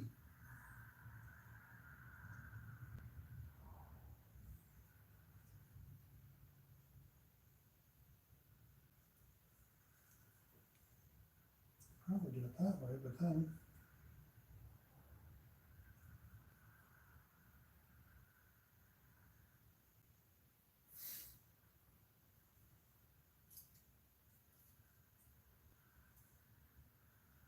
yeah, I don't think that's going to work out right either. That's not going to give you anything to bite on.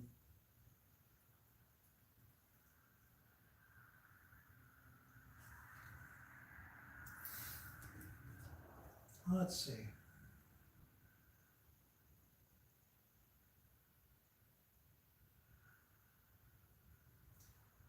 Ah, that's why, because I'm looking at the pen assembly. And you look at the pencil assembly.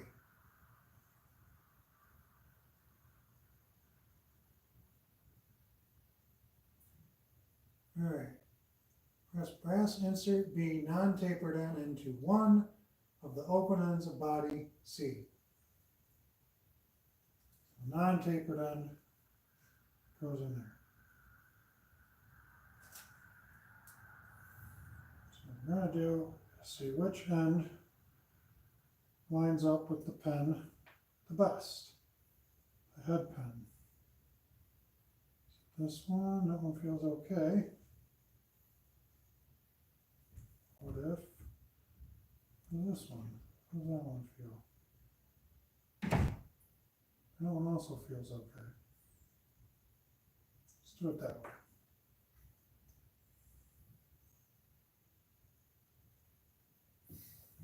That makes more sense.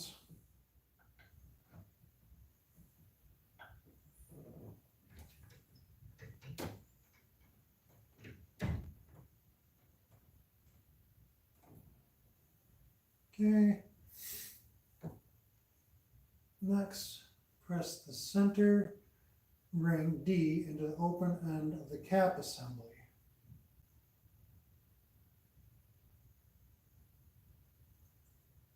Center ring D into the open end cap assembly, which is going to be this end.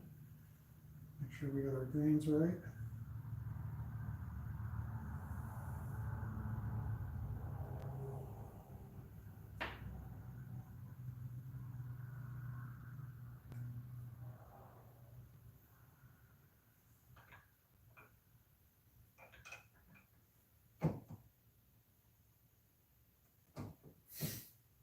It'd be a lot better if I just automatically knew how to do it.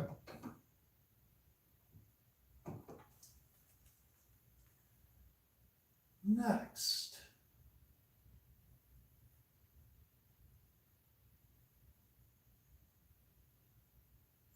open end EFG. So was I supposed to put EFG already in here? This one's supposed to go in there already?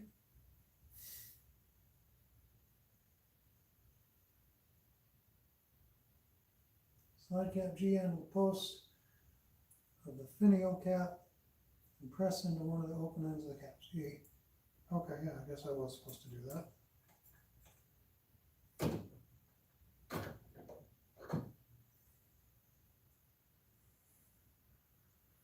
I'll put that on a not super pretty part, I guess, right here, maybe.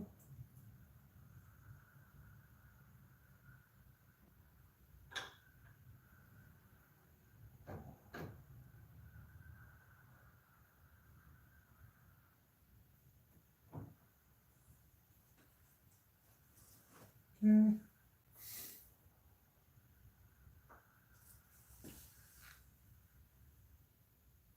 Next, press centering, okay, onto that body C,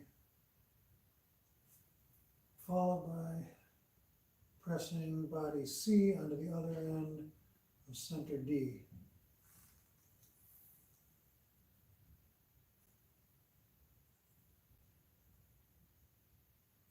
Be able to press that on by hand, give that a little twist to line it up in the right orientation though.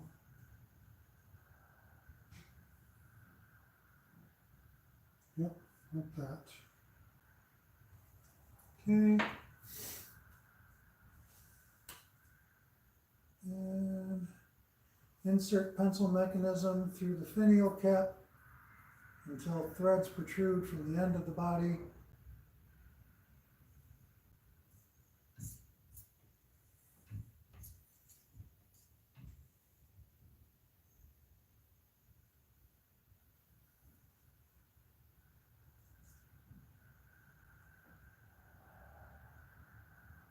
Oh, well, that was easy enough.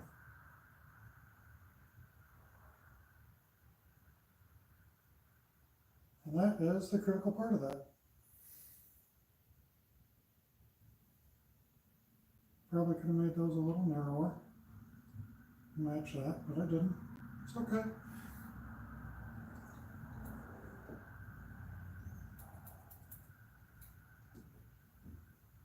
All right, I'll show you guys this.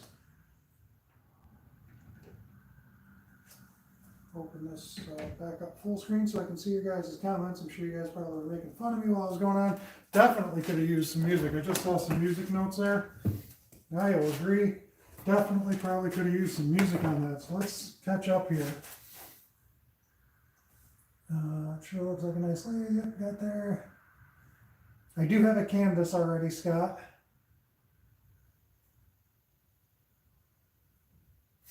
Hi, Pamela. Yes, Pamela, I am talking to myself. I do think we're alone now. I kind of thought out the camera placement, but it wasn't for this assembly. What's up, Clay? How you doing? Yeah, I did think of camera placement, but I was not planning for the assembly station. It was more for the lathe area here. I feel like the camera placement was way better for that. But let's take a little look. Now we got this pencil assembled.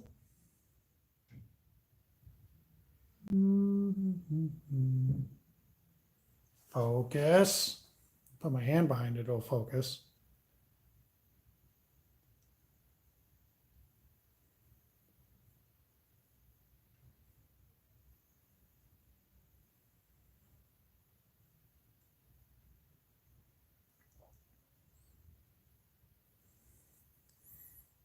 Here's the tip. Yes, focus, focus. All right, there we go. We get it a little bit better there. That CA glue finish comes out really nice though. And the line that I marked earlier was so that we can make sure the grain stayed aligned. So it looks like the pen never broke, never got cut in half is what it is intended to look like. When you look in the center of that ring, all the grain lining up. It's kind of what you're trying to get at there. And click, click, click. There we go. That's our first one. All right. Let's see what time we got here. So that one took me almost 2 hours with instructions and all that stuff and trying to figure all that out. We got 7:51. Let's run the zebra wood one, yeah? Yeah, let's do some zebra wood. Got a nice set of zebra wood here. I can get way more than just one pen out of that, or pencil. So let's get set up. Let's do it. That was my plan, was to do both of these tonight. So let's knock this guy out, because we don't need this one in here right now. And that is part of what the rag is there for. Catch that. All right, set that down. So for those of you just tuning in, we'll go through this whole process again. So this was the angle that I was shooting for, Pam, because that's where all the fun stuff happens. As I said before, you will need your 4-jaw chuck with the pen mandrel holder. This is a Nova G3, I believe, G3 Pro Tech. You got to buy a little insert there so that it'll thread onto the lathe, and then you got your set screw. Let's thread it.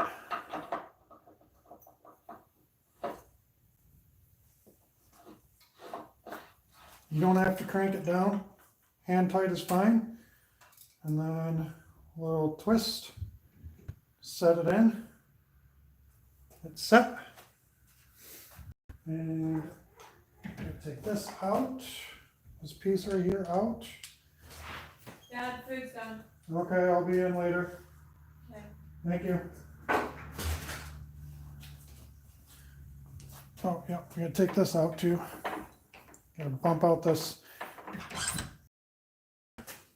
Mandrel Saver is prevent your pen mandrel from bending. Send this in to the tailstock.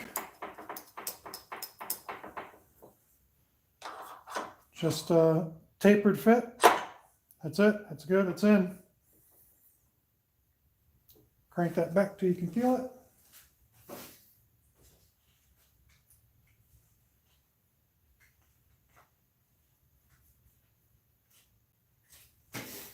And add this in. Nice little drill bit, get it in there.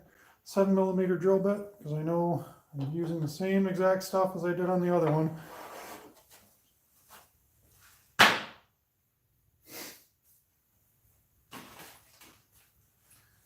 So different, same pen kit essentially, slightly different, but the same. Except, is this one missing the cap? I think this one's missing the cap piece. Before I even start this, I gotta find out if that's missing the cap piece or not. Because I don't see a cap piece. Maybe it's in with something else, I don't know.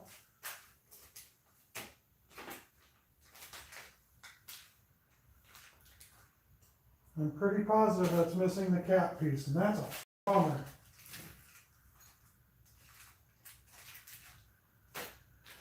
I didn't open this, but yeah, that's that is definitely missing this little piece right here. It's missing that little piece that holds the clip on. I've got the center piece. I got the head of the pen. I'm gonna have to open it up and see, but I don't see it in the bag. I don't think it's hiding anywhere. I was thinking maybe it was hiding around the...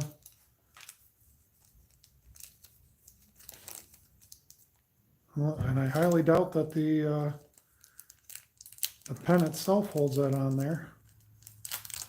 Maybe. The pen doesn't slide all the way through here. I think we're okay, maybe.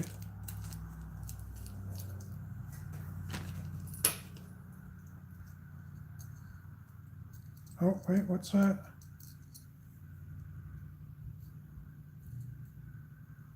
Maybe. I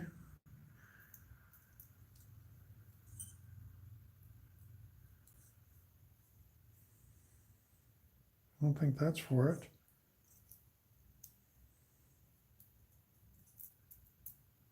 That stops there.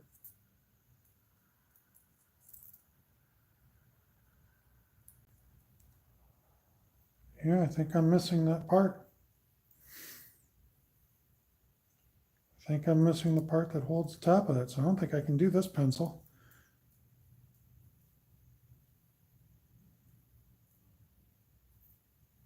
Stupid. That really stinks. I got this kit used from somebody though.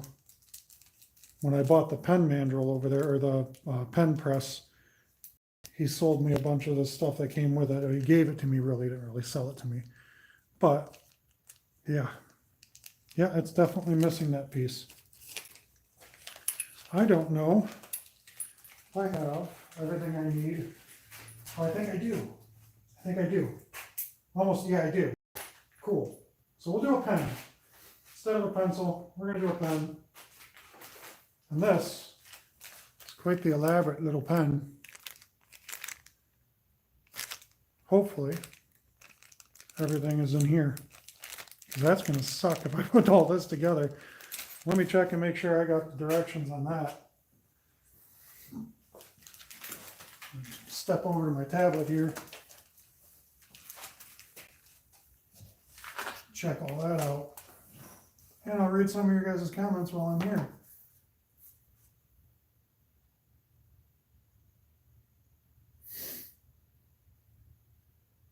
Yes, 50 more to go for sure. Without a doubt, 50 more to go. Stepping on my cords here. Fade it off.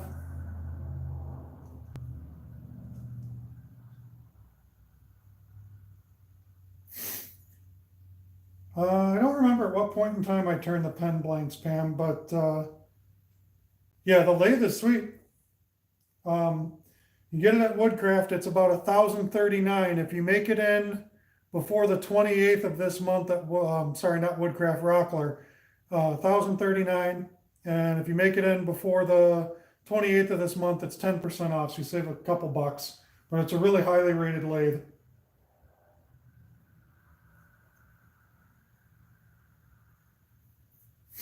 I don't know. I'm going to see if I can get parts for it. And we'll see if I can go back and get it, but we'll see. Right now, I'm going to look up the assembly instructions and make sure I have everything in this kit before I start doing this pen, because this is going to be a bigger pen. 17 CL AMR R ball.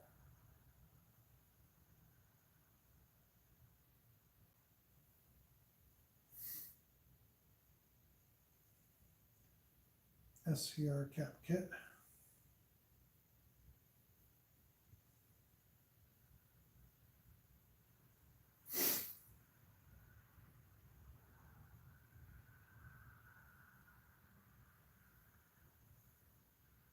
Gotta match this number up here and make sure I got the right stuff.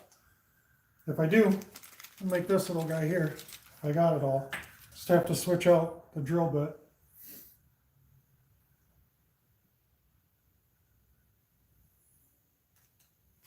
And looks like it's going to be gold. I'll look up the part number, 126665.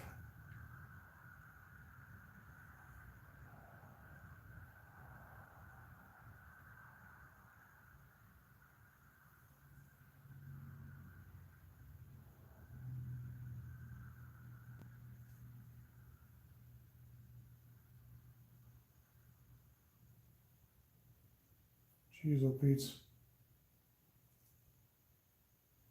It's a lot of freaking stupid numbers to scroll through here. It's stupid that they don't give you the damn instructions in the bag. I understand why they don't, but it's still stupid.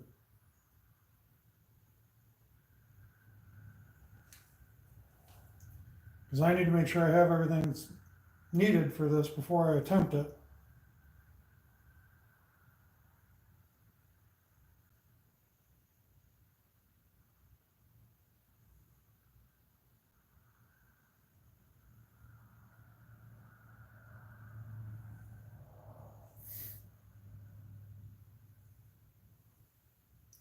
I'm just going to look it up by the damn number.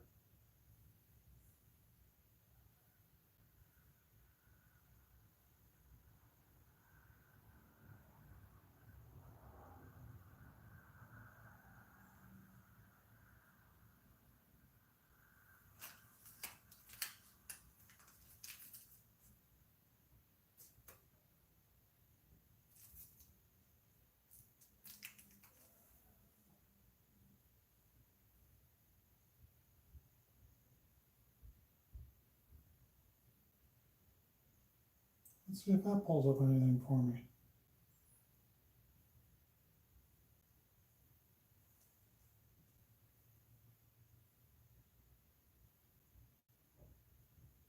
That is not what I want. They've screwed up their part numbers. That makes it fun.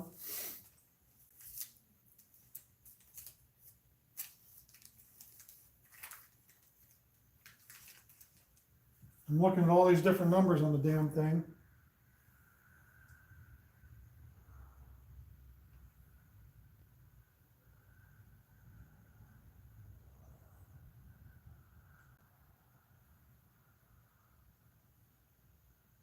Because I know I'm gonna need the freaking installation instructions. It is definitely not the slim pin. That ain't right.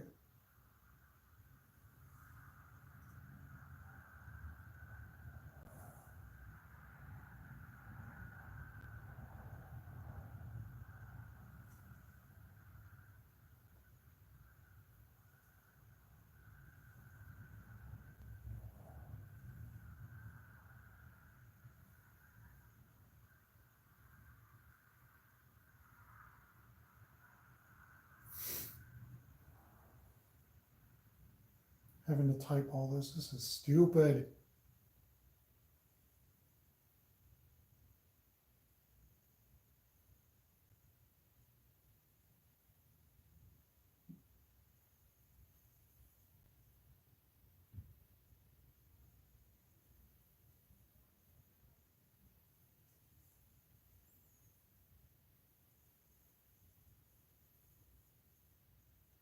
Oh, great. I can't find this one in here.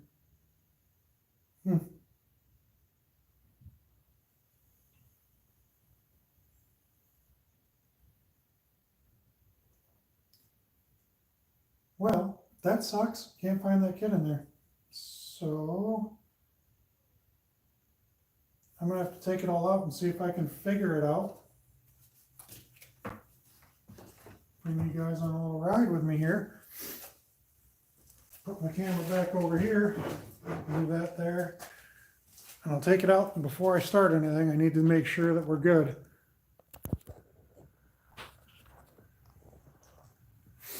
Because I don't want to screw this up. That would suck.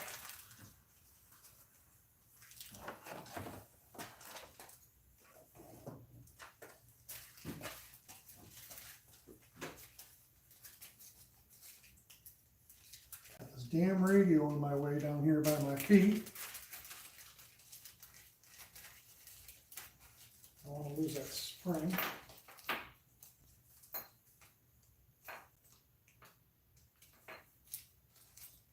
Leave that spring in the big bag. So 2 tubes. And so that cap's together. That's got a threaded end. This has some threads. There's a lot of damn parts in this. I don't even know what the hell this thing looks like.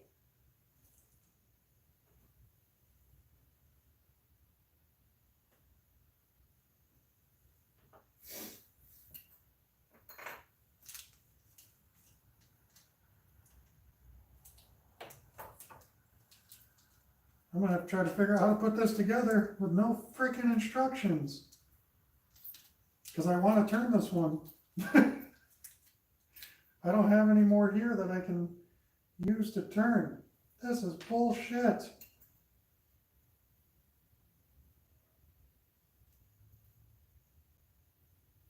That doesn't seem right. Put these back over here.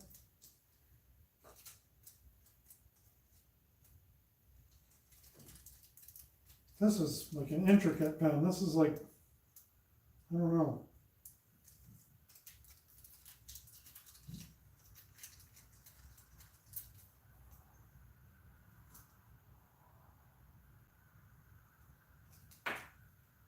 Trying to figure this freaking thing out.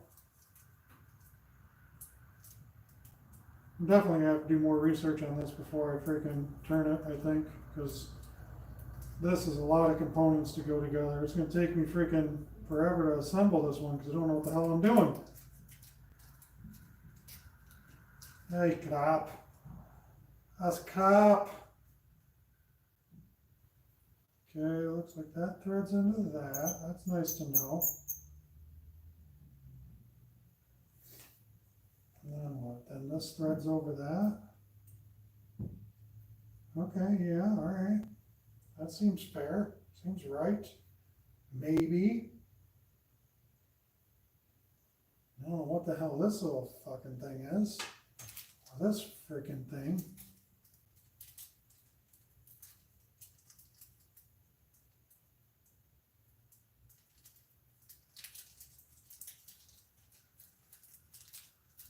What the hell? That's freaking metal even? Okay. I guess. What the hell?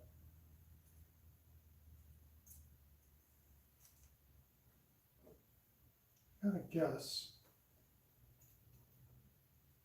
Okay, sure. That doesn't go there, apparently. Goes here, maybe.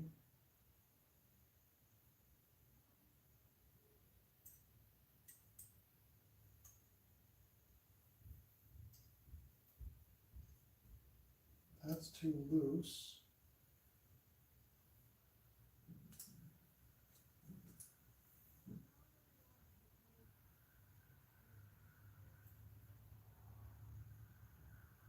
That ain't gonna fit on that like that.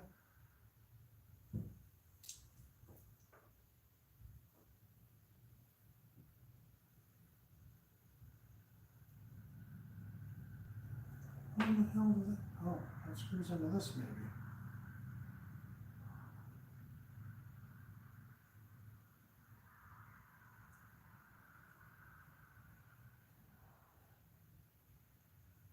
If I can figure out how to get this goddamn thing together.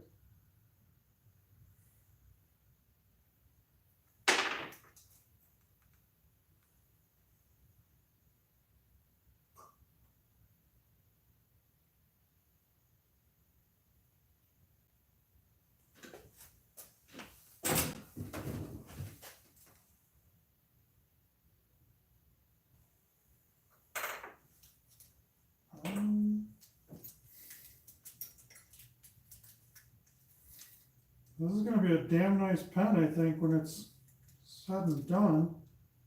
If I can freaking do it. Which I don't know if I can freaking do it.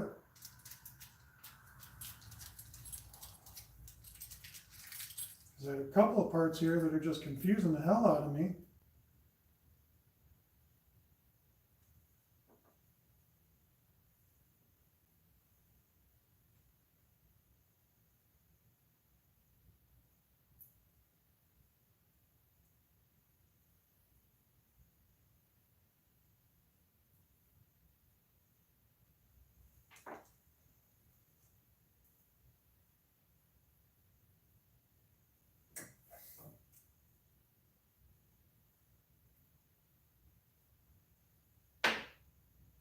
I think that's where that's supposed to go.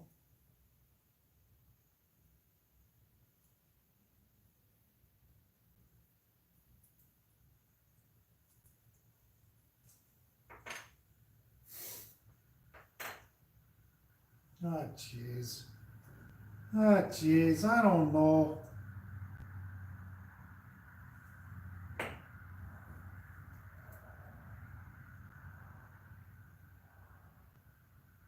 I think that goes in there. I'm kind of just confused now about this stuff in the center and this thing. I don't even know.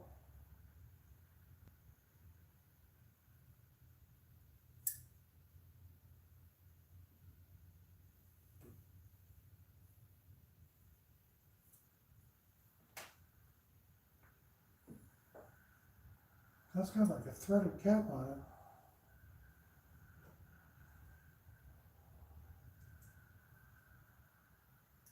Looks like it fits into one thing.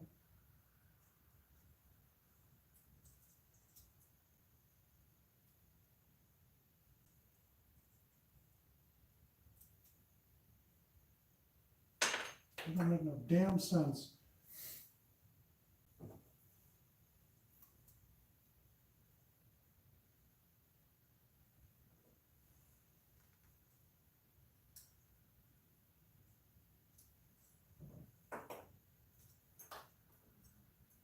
I'm like right there, I think, but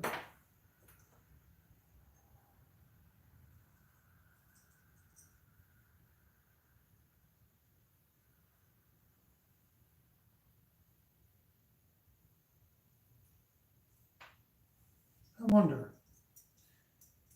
Maybe I just had some extra parts.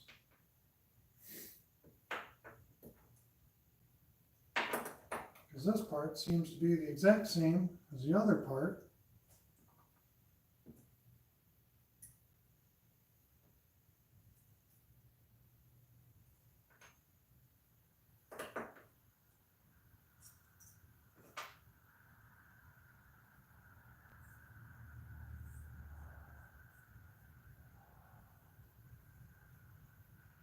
It's not though. It is different. Okay.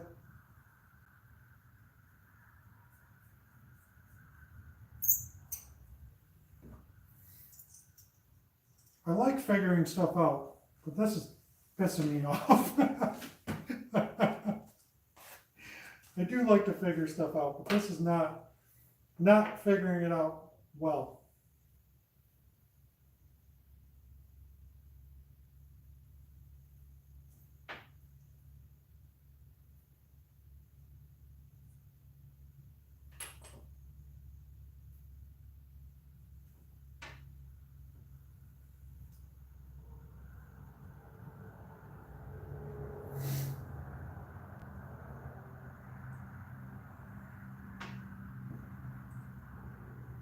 Mostly because I just don't know what these damn pieces, how these pieces are all going together. I think I got this piece right. I think I got these little guys right. Those seem to be correct. This is just pain in my ass, what it is. This only threads on one way. Only threads on this way. So I think I got that piece correct. Looks okay to me. Looks correct.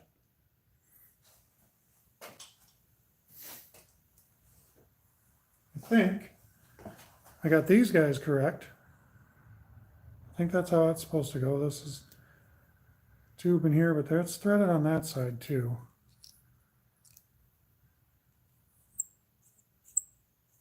It's threaded all the way through. Yeah. That threads on there, I think. And this little guy is supposed to thread on here, I think. And then this presses in here, and that's where the wood goes. That's what I would think, at least. Don't push it on too hard there, dummy. You won't get it off. So then that goes kind of like that. So I think I got those parts correct. And these last parts, I don't know. You got a spring. Right, I got these two little guys that are super small. This tube has got to connect some way, and I got all these little bits and pieces, and I think, I don't know. This has the threaded on piece like that other damn thing could go.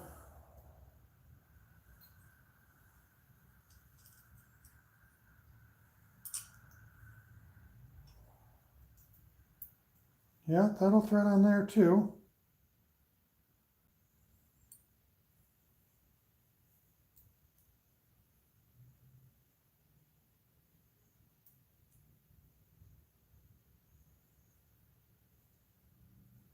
I don't know if maybe I'm missing a piece on this or this one too. I don't know.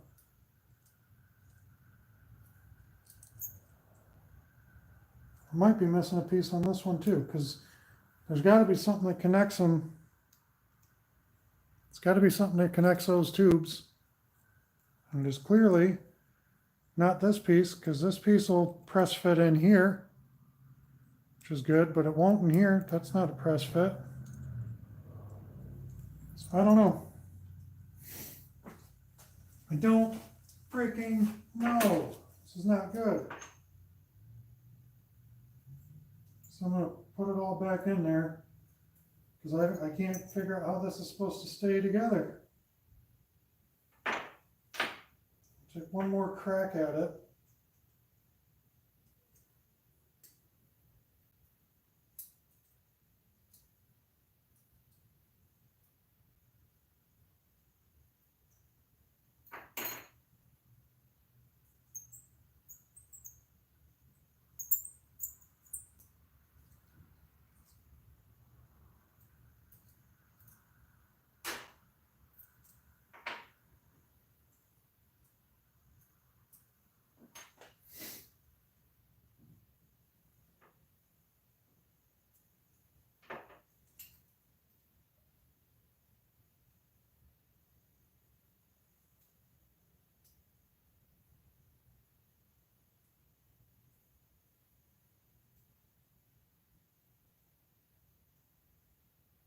know if that's supposed to press into there. And that has to go in there.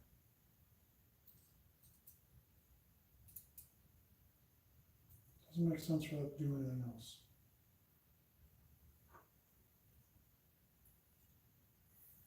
Well, these are pretty much the same damn thing.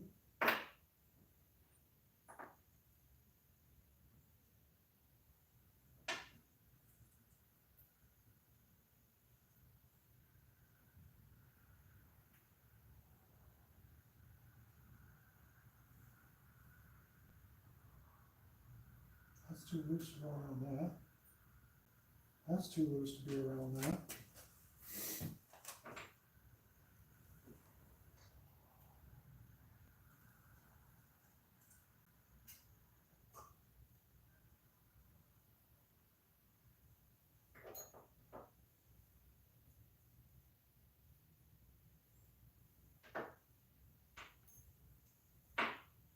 No, I don't think I can do another one here.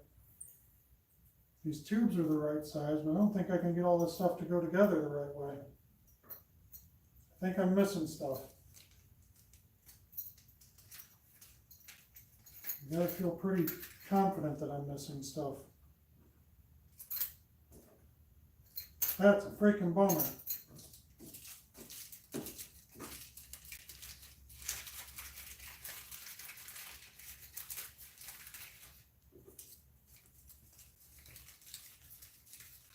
And I don't have the damn instructions.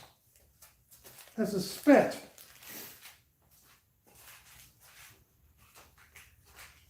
If I had a 10mm tube, I could put this one together. I started on this one the other day for my wife. And those are 10mm. So I can't use what I need to use to put those together. I started on it though. Okay, so change of plans, maybe. Time is it 8:30? All right. How long have we been running here?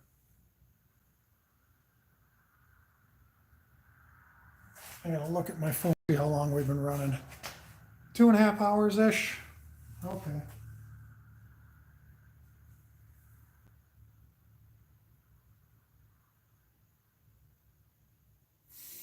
I'm reading your guys' comments.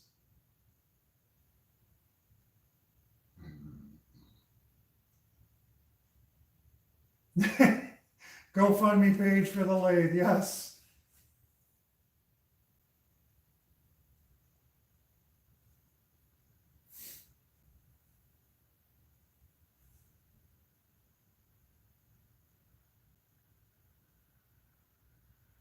Thanks for hanging out, Scott.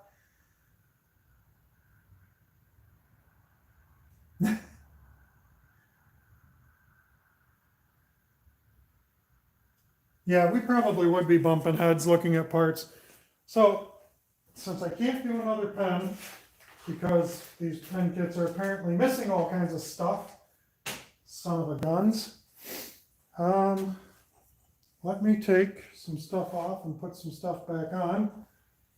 And maybe we'll whip out a quick magic wand. Some neat something or another. I got a piece of black palm. I'll leave this on there. Then I can hold on to that pretty good. Yeah, I'll leave that on there. I can hold on to that square end of it. Just gotta change out my tail stock, which is no big deal. Tail stock swap is easy.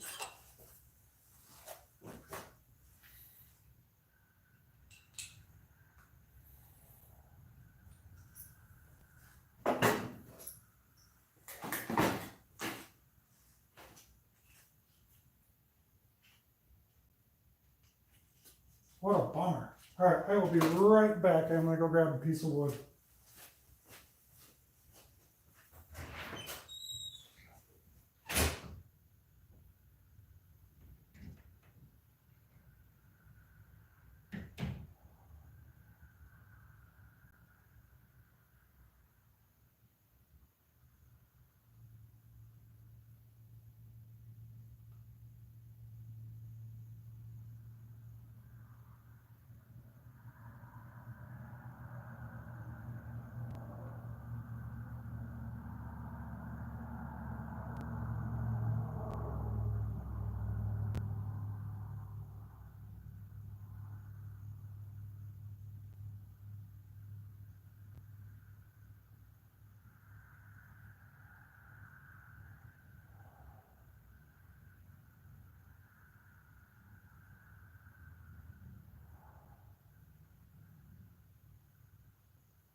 sorry, I grabbed a piece of chicken and I grabbed a piece of wood.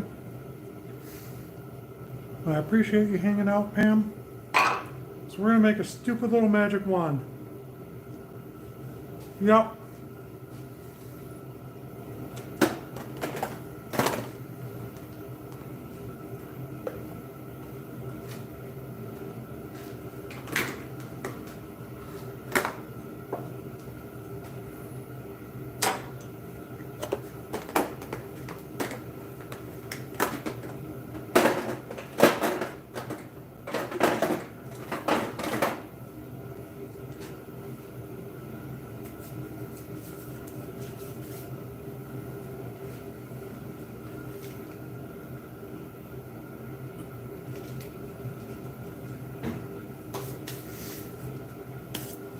I tried making a pen out of this,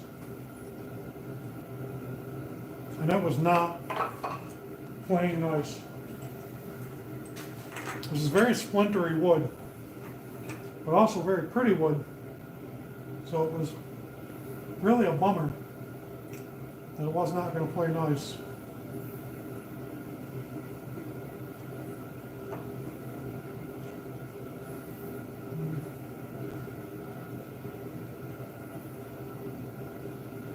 I probably should just change that out. It's the right thing to do.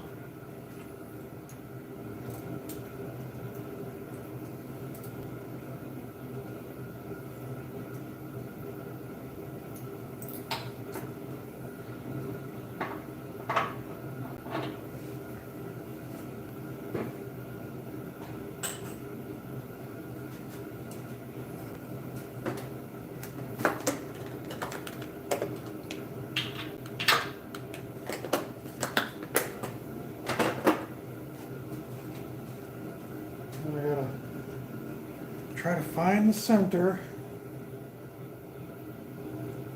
as much as possible and make center by drawing X's across it, corner to corner. And then your center is pretty much in the center of that X, at least close. So I'm going to set center of the X into the spur.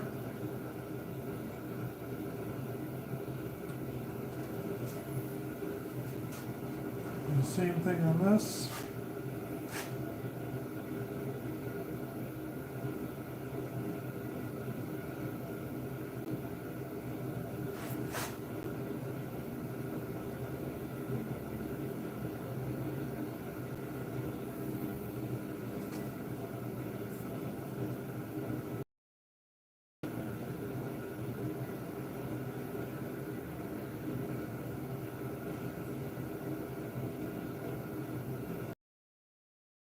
Close enough.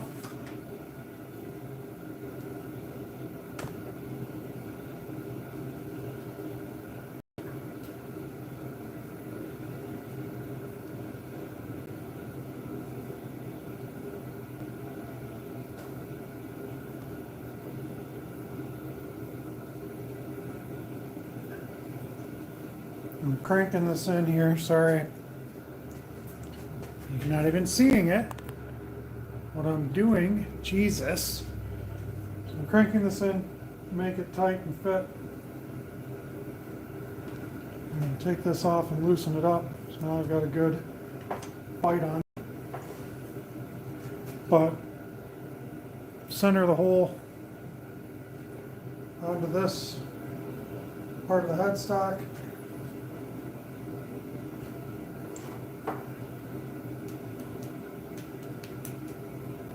Drive this in. Already got a little hole started, so it'll be easier this time, hopefully. There we go. And then crank it in to try to get it to bite. Close enough. I need a longer tool brush.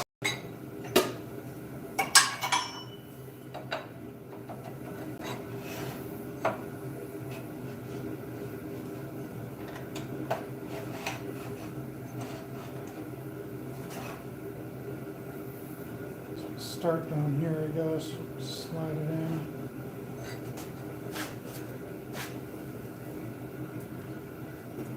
Start with this guy.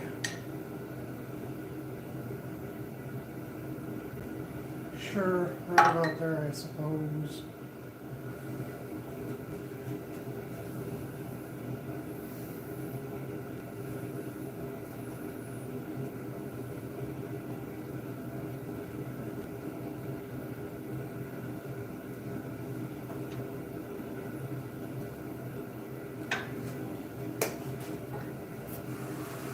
Crank her up to 3,200. Let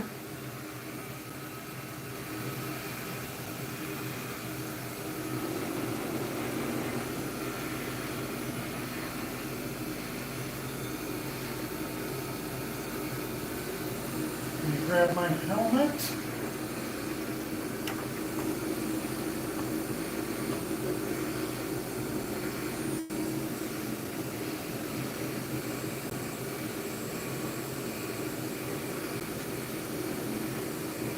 Just gently go forward until it starts hitting.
Very splintery. Yep, I already splintered myself.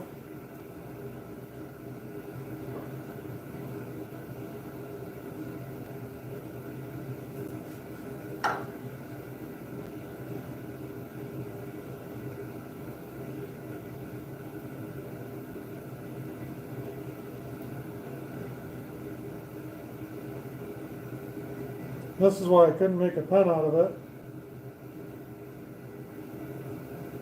It just blows off in chunks.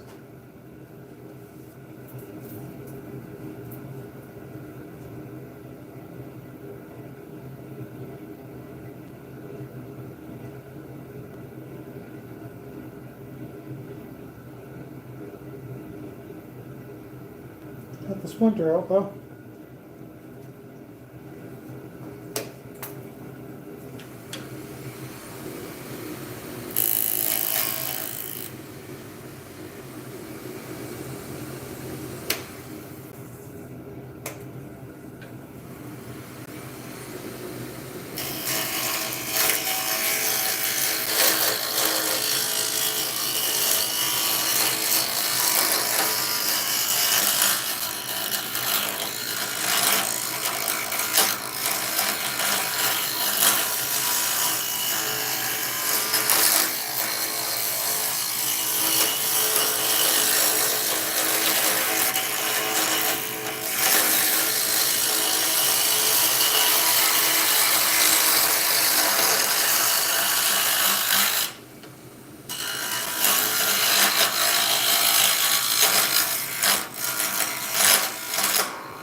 See if it looks any better.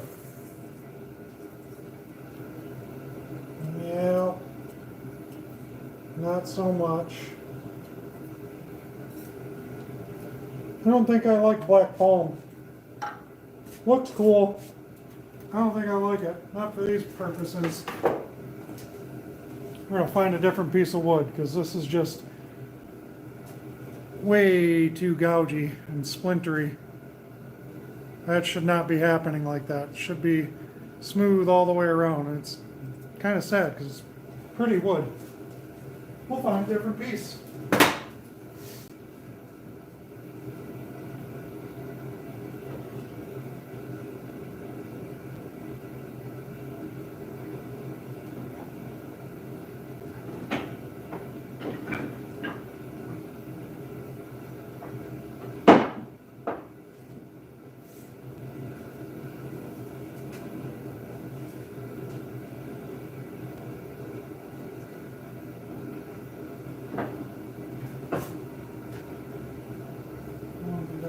Break.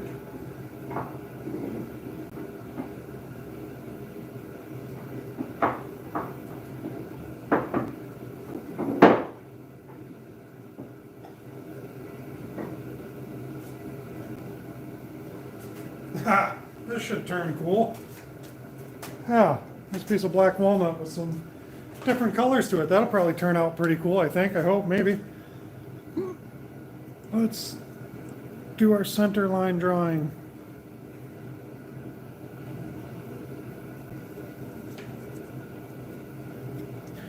Should be doing this with more of a straight edge, but whatever.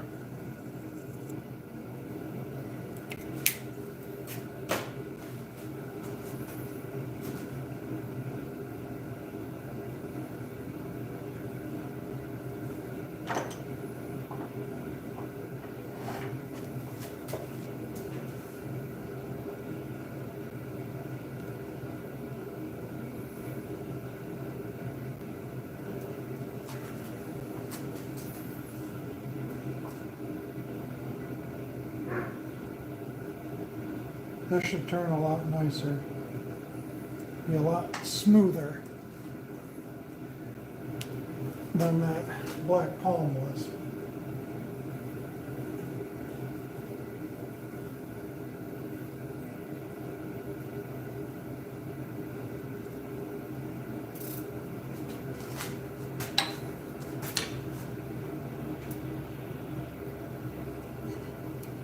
Sure, why not? This should turn out a lot nicer. Let's hope. All right, you're still with me, Pam, I think. Dust it out.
Yep, that's turning much nicer. Oh, I like it.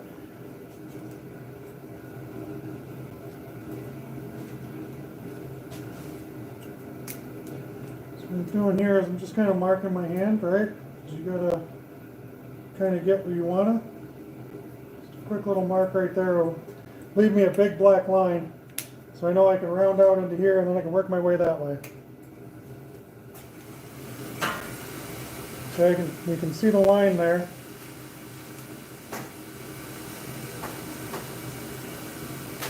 Right, and then we can just like that. Now I can work this side down, smooth it out.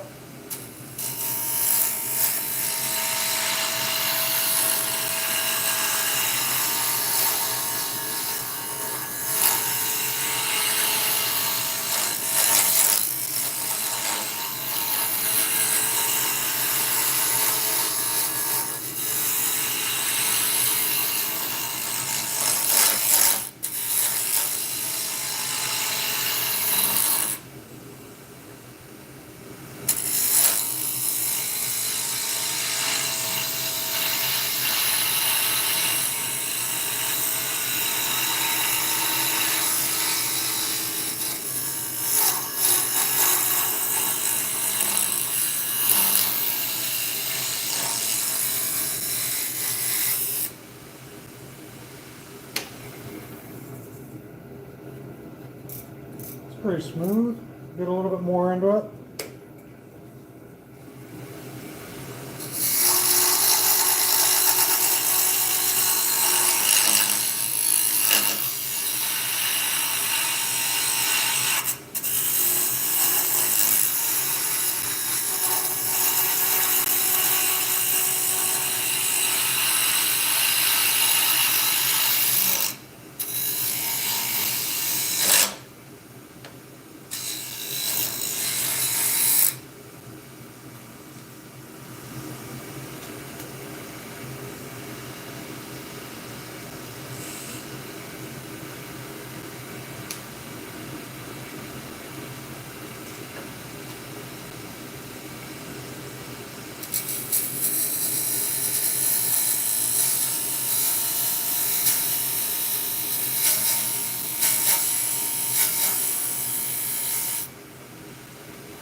there we go.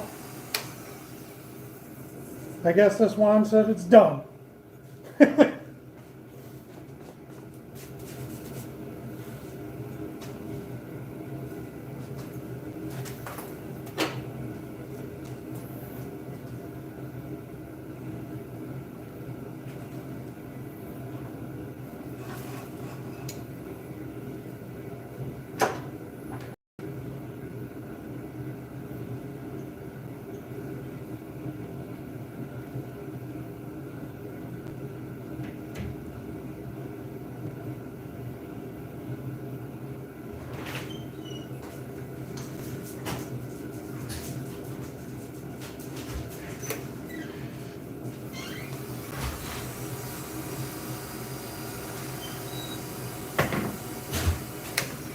I don't even know where that little piece of wood went. Here it is.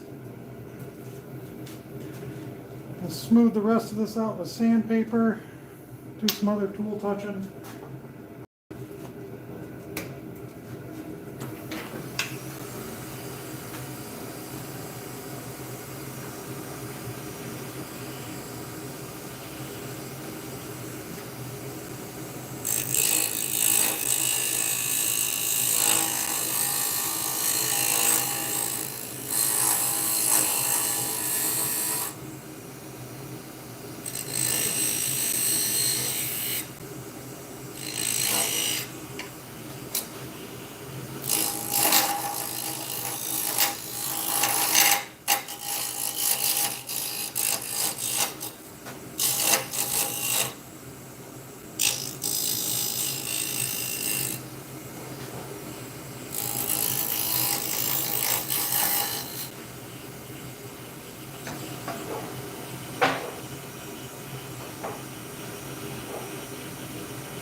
Alex, Marshall.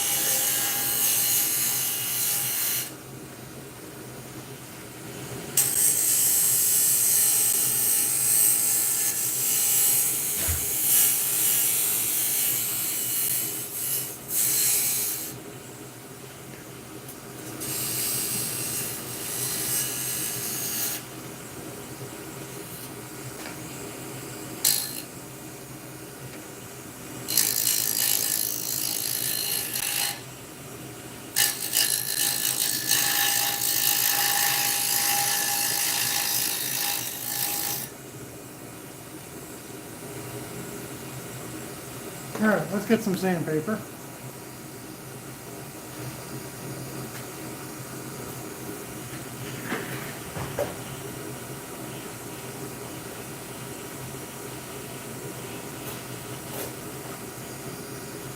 And start with the 150.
Okay.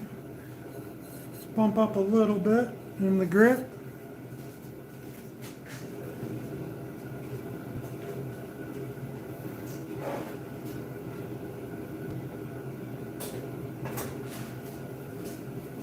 I'll bump up to 240. Write that down on here.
And put it in reverse.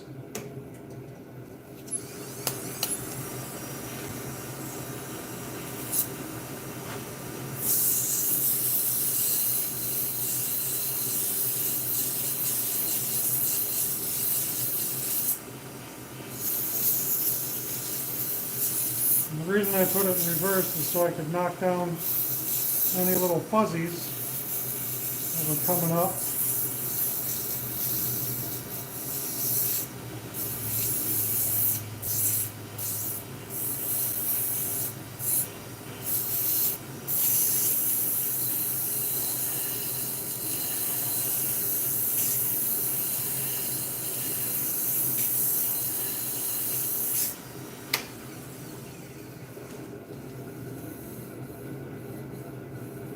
Yeah, we'll take it to 320. Why not?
Flip it back to the forward direction.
pretty smooth.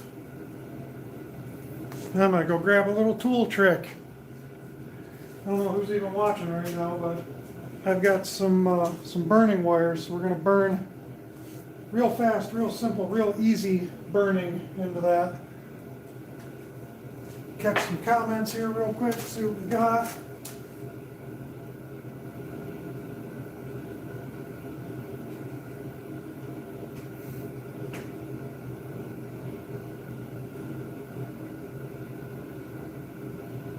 Actually, I've never made a magic wand in my life, ever. And I don't have, I do not have a ton of experience, but I buy a lot of stuff and I do a lot of things. And I try stuff.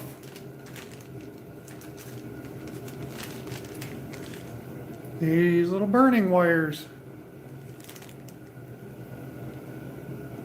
All right, so this should be fun.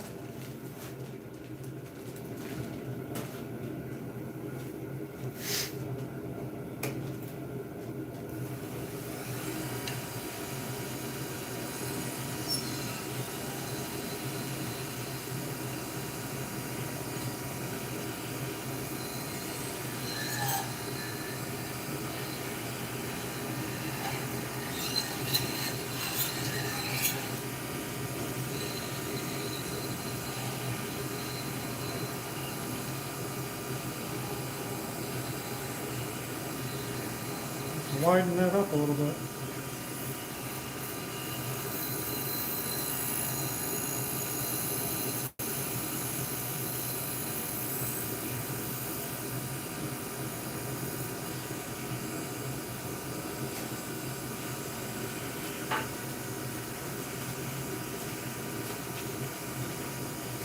So there's a few different sizes. I don't want it so thin, so let's go thicker.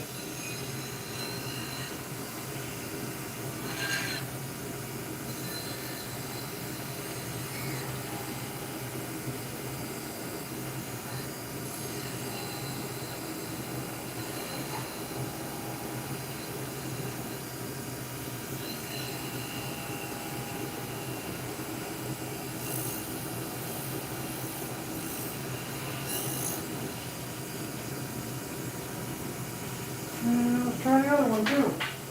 Why not? Oh, this one's really thick. I'm going to do this one just here, here, and here.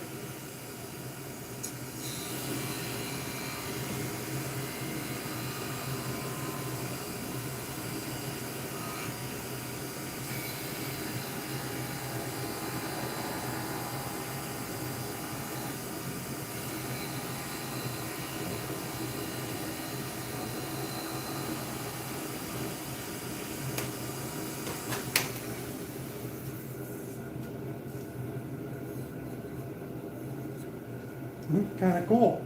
All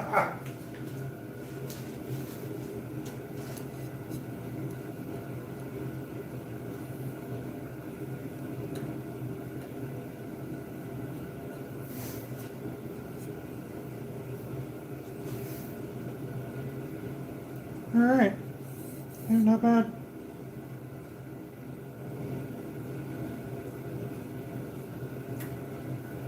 Now, what do I want to finish it on?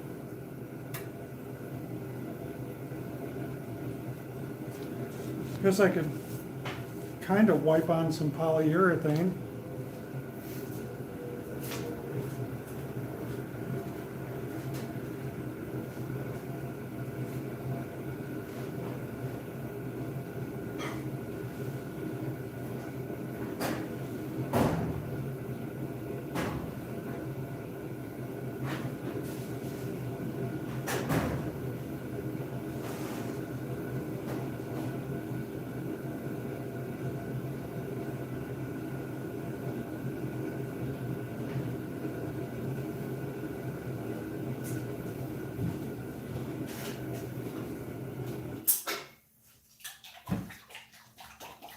I use some, supposed to be brushed on, but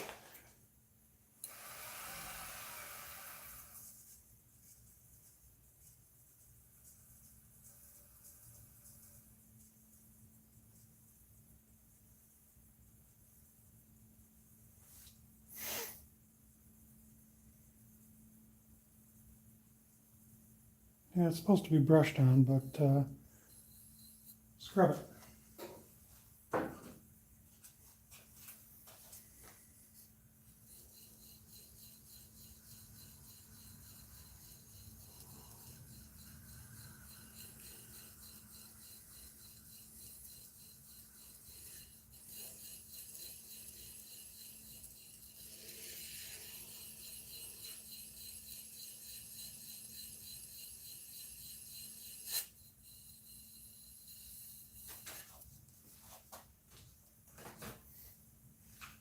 I get my handy dandy opener.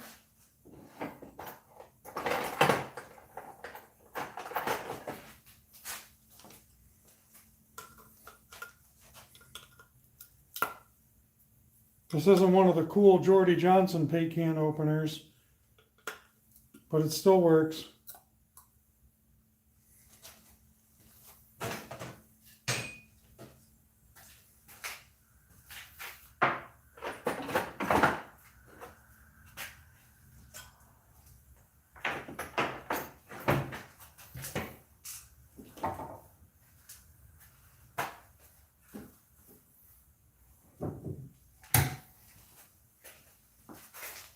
I have never tried to do a finish this way before, so we'll see how this works.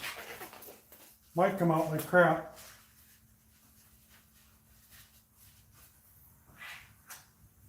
Because this is not a wipe-on poly, this is just regular old water-based poly.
Yeah, like I said, I've never applied polyurethane like this before.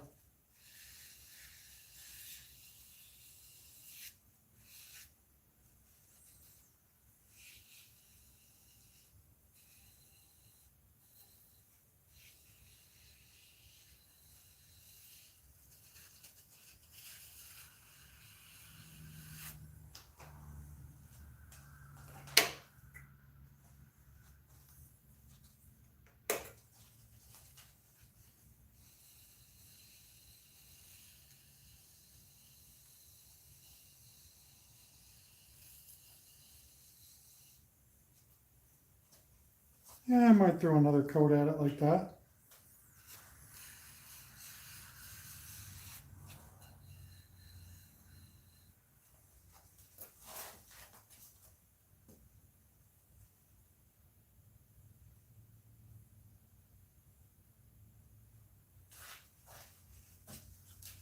Kind of an interesting try. Like I said, I've never done it like that before, so.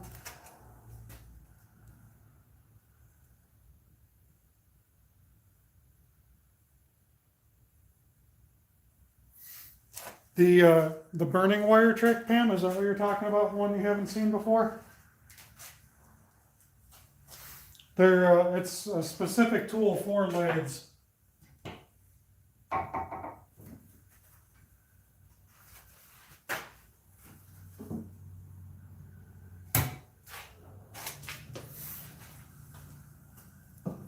I thought about an oil. An oil would have really made it pop, but then it would have taken a long time to dry, and you'd have to keep applying the oil. Not like anybody's really gonna use this or anything, but You'd have to really apply it all the time.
I'm hoping I can get my stepson. He's kind of big Harry Potter fan. I'm hoping to get him into trying this out and coming out and making his own wand.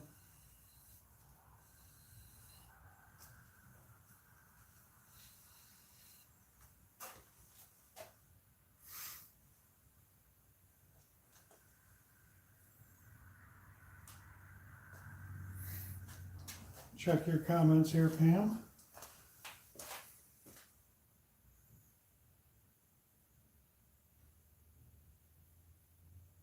Yeah, it kind of does.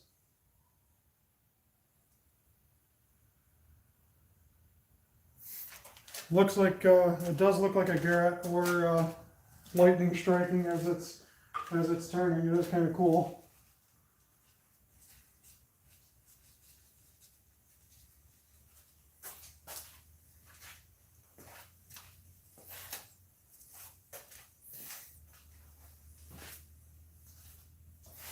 So I can let this dry. I can go back over it maybe and hit it with the, I don't know if I'm going to hit it with the, no, I'm not going to waste the CA glue on it. That would be a big waste.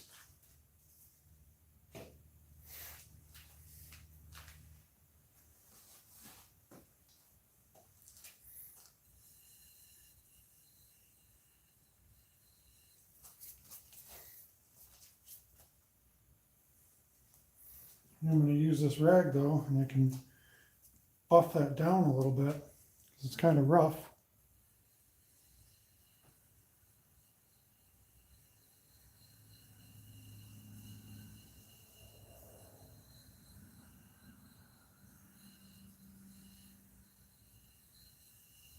You can use a brown paper bag to do this, buff it down.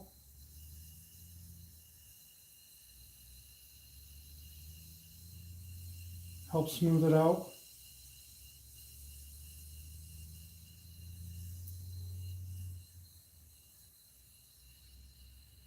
It's got a couple of spots in there that are kind of rough. I'm not going to apply any more urethane to it though.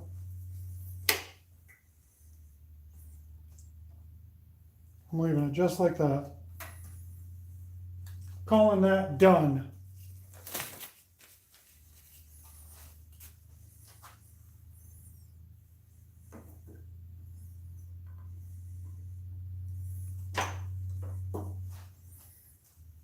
So there you go.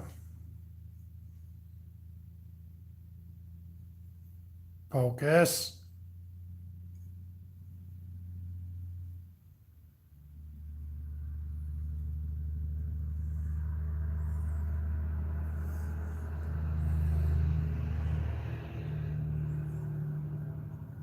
Now it's a bippity boppity wand.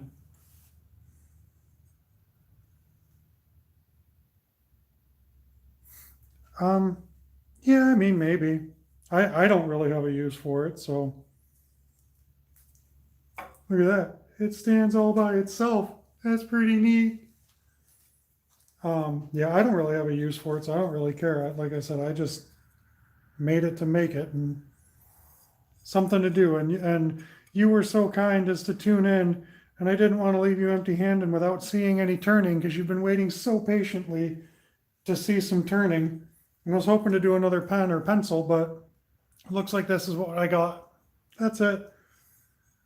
But I like that I did get some sapwood walnut, so I got the two-tone in there without having to do any gluing.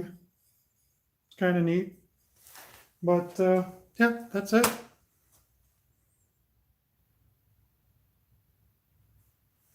What's up, Jim? How you doing, buddy? Just saw you popped in and missed Pam's comment. Live the flash, name it. Live the flash. I don't know what you mean by live the flash, but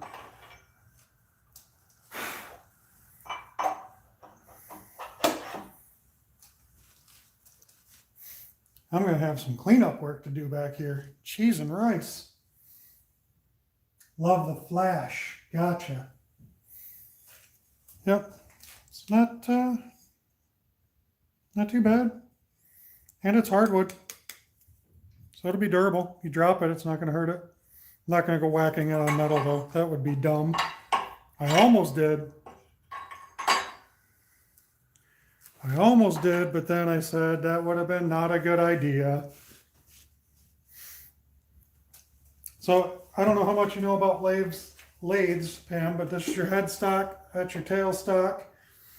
This is a center spur, another center spur. That's what you can obviously do the turning with that I did. If you got any questions, be happy to answer them for you. Up until the point when I'm getting ready to shut everything down here and get ready to head in the house and go eat dinner. It was ready a while ago that I left myself out here for, because I was destined to try to do some turning.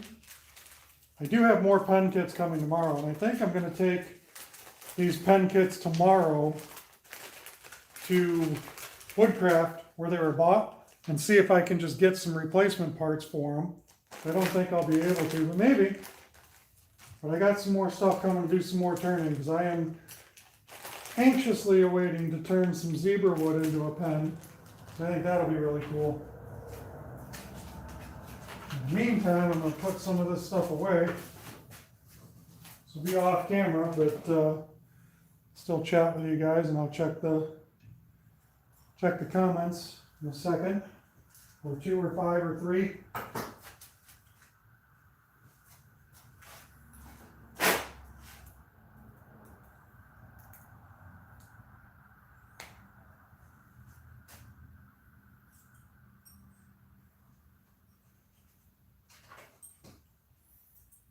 Putting away some tools here so I don't leave them out in my ever-changing temperature shop. That'll leave me in a not happy, rusted up position.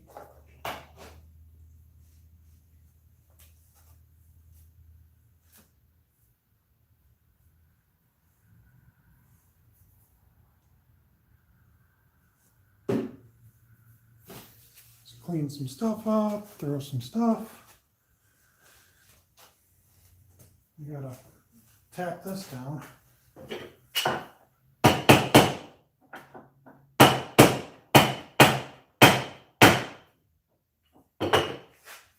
Had to seal up my urethane. That's what I used.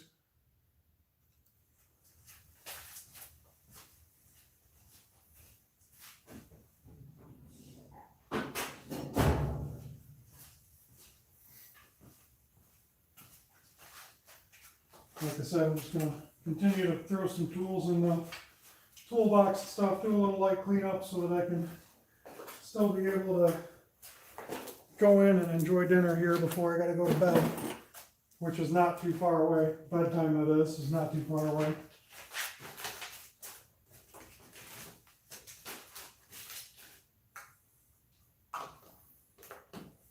I'm just trying to clean some stuff up as much as I can.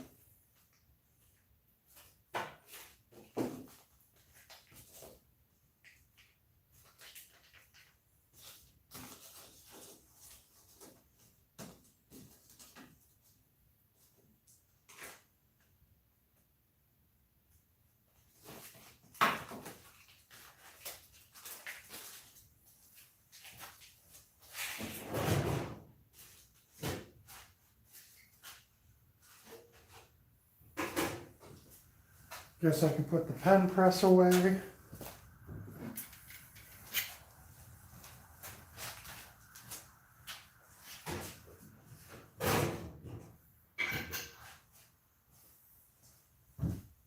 looking at all kinds of stuff that I can just put away real quick.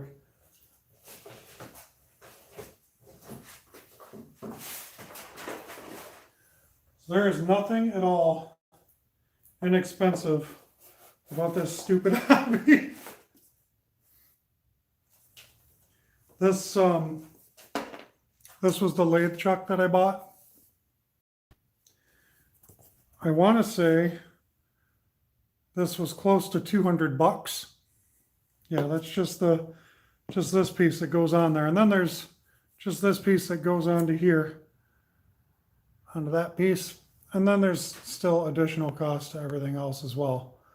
But yeah, nothing about this hobby is cheap.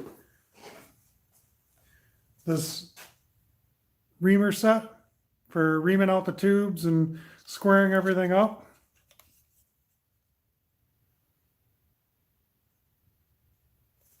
Everything is, all my pens, now that I've done 3, I could divide it into 3, but I got about $2 grand wrapped up into the lathe and all the tools that go with it.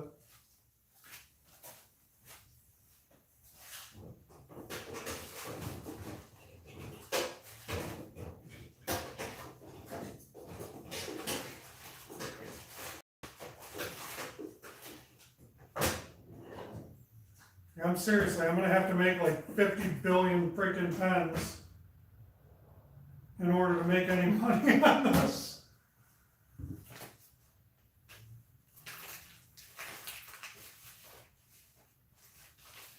I'm gonna take all 3 of these to work. That way I can go after work tomorrow and try to see about getting parts for those. Then I can make them into pens. The lathe is a Jet 1221.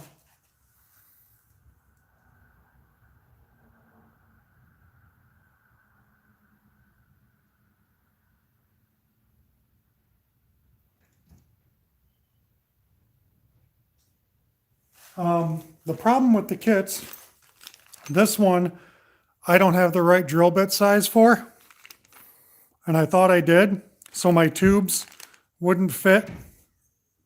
And my tubes wouldn't fit in the hole. So I have drill bits on order for that. These are apparently metric drill bits, not standard. So I had to order drill bits. And then both of these guys came, when I bought the pen lathe, both of these guys came with it. And they're missing parts, so I can't completely assemble them. So I'm going to see if I can take them back to Woodcraft and maybe get replacement parts. I don't know if I can or not. I'm really, really happy with this lathe. I have absolutely 0 complaints about it.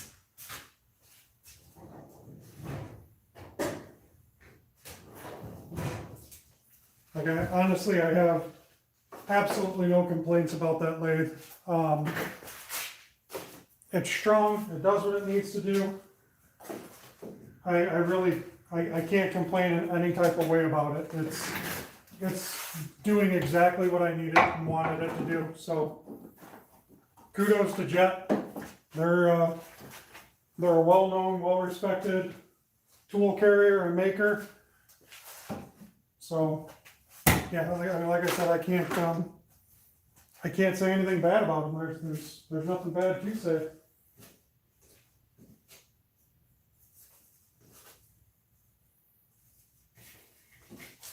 I mean, I don't want to say anything bad about him either, but there's nothing there to say. It's all good things. But that being said, I'm going to check these comments here, give you guys a couple quick responses, and then get ready to go eat. It's 110 volt, Jim. So I don't even know how many horsepower it is. I can buy an extension so that I can do larger pieces if I want to. I paid extra for the stand that it's sitting on. That's made by Jet too. I paid extra because I knew I was going to want a stand, and I didn't feel like shopping around all over the world. So I paid a little bit more for the stand than what I would have thought I would have paid. And this black palm wood, really cool, but very, very splintery. The grain is just way too open. So not good for carving or turning. Really pretty, not good for carving or turning.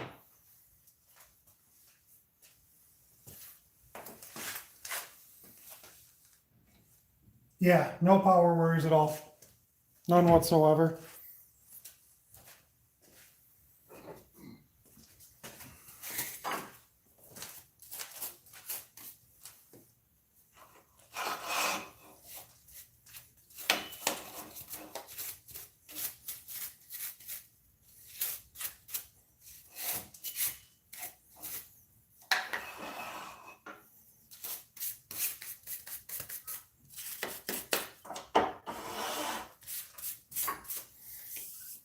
Gotta make sure I keep my paste wax in order on this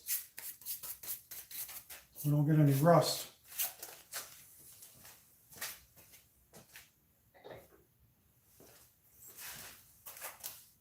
All right, well, I'm gonna go ahead and end this video so that I can go in and eat and enjoy some food as it is starting to get late. I appreciate you guys stepping in and hanging out and chit-chatting and having a good time. Really do appreciate it, and I will see you guys on the next one because I definitely will be doing more of these live. And then once I get more pen kits in, definitely doing some more woods and more pens and pencils and what have you. I'm pretty happy with the pencil kit tonight. Jim, I don't know if you got to. I don't think you got to see it, Jim. But that was the pencil kit that I turned tonight.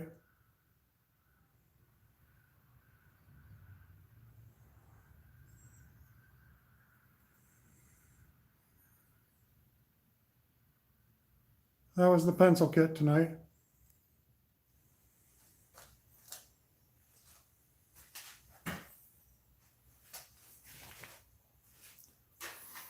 But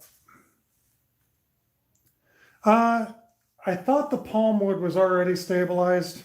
Might not be, I don't know. But if not, yeah, I mean, you can pretty much stabilize any wood.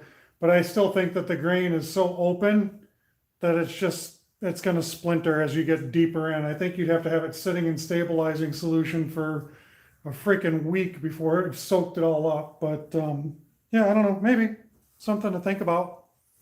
And there's enough left on that blank. I could potentially stabilize it and then try again and see if it did better. But who knows? We'll see.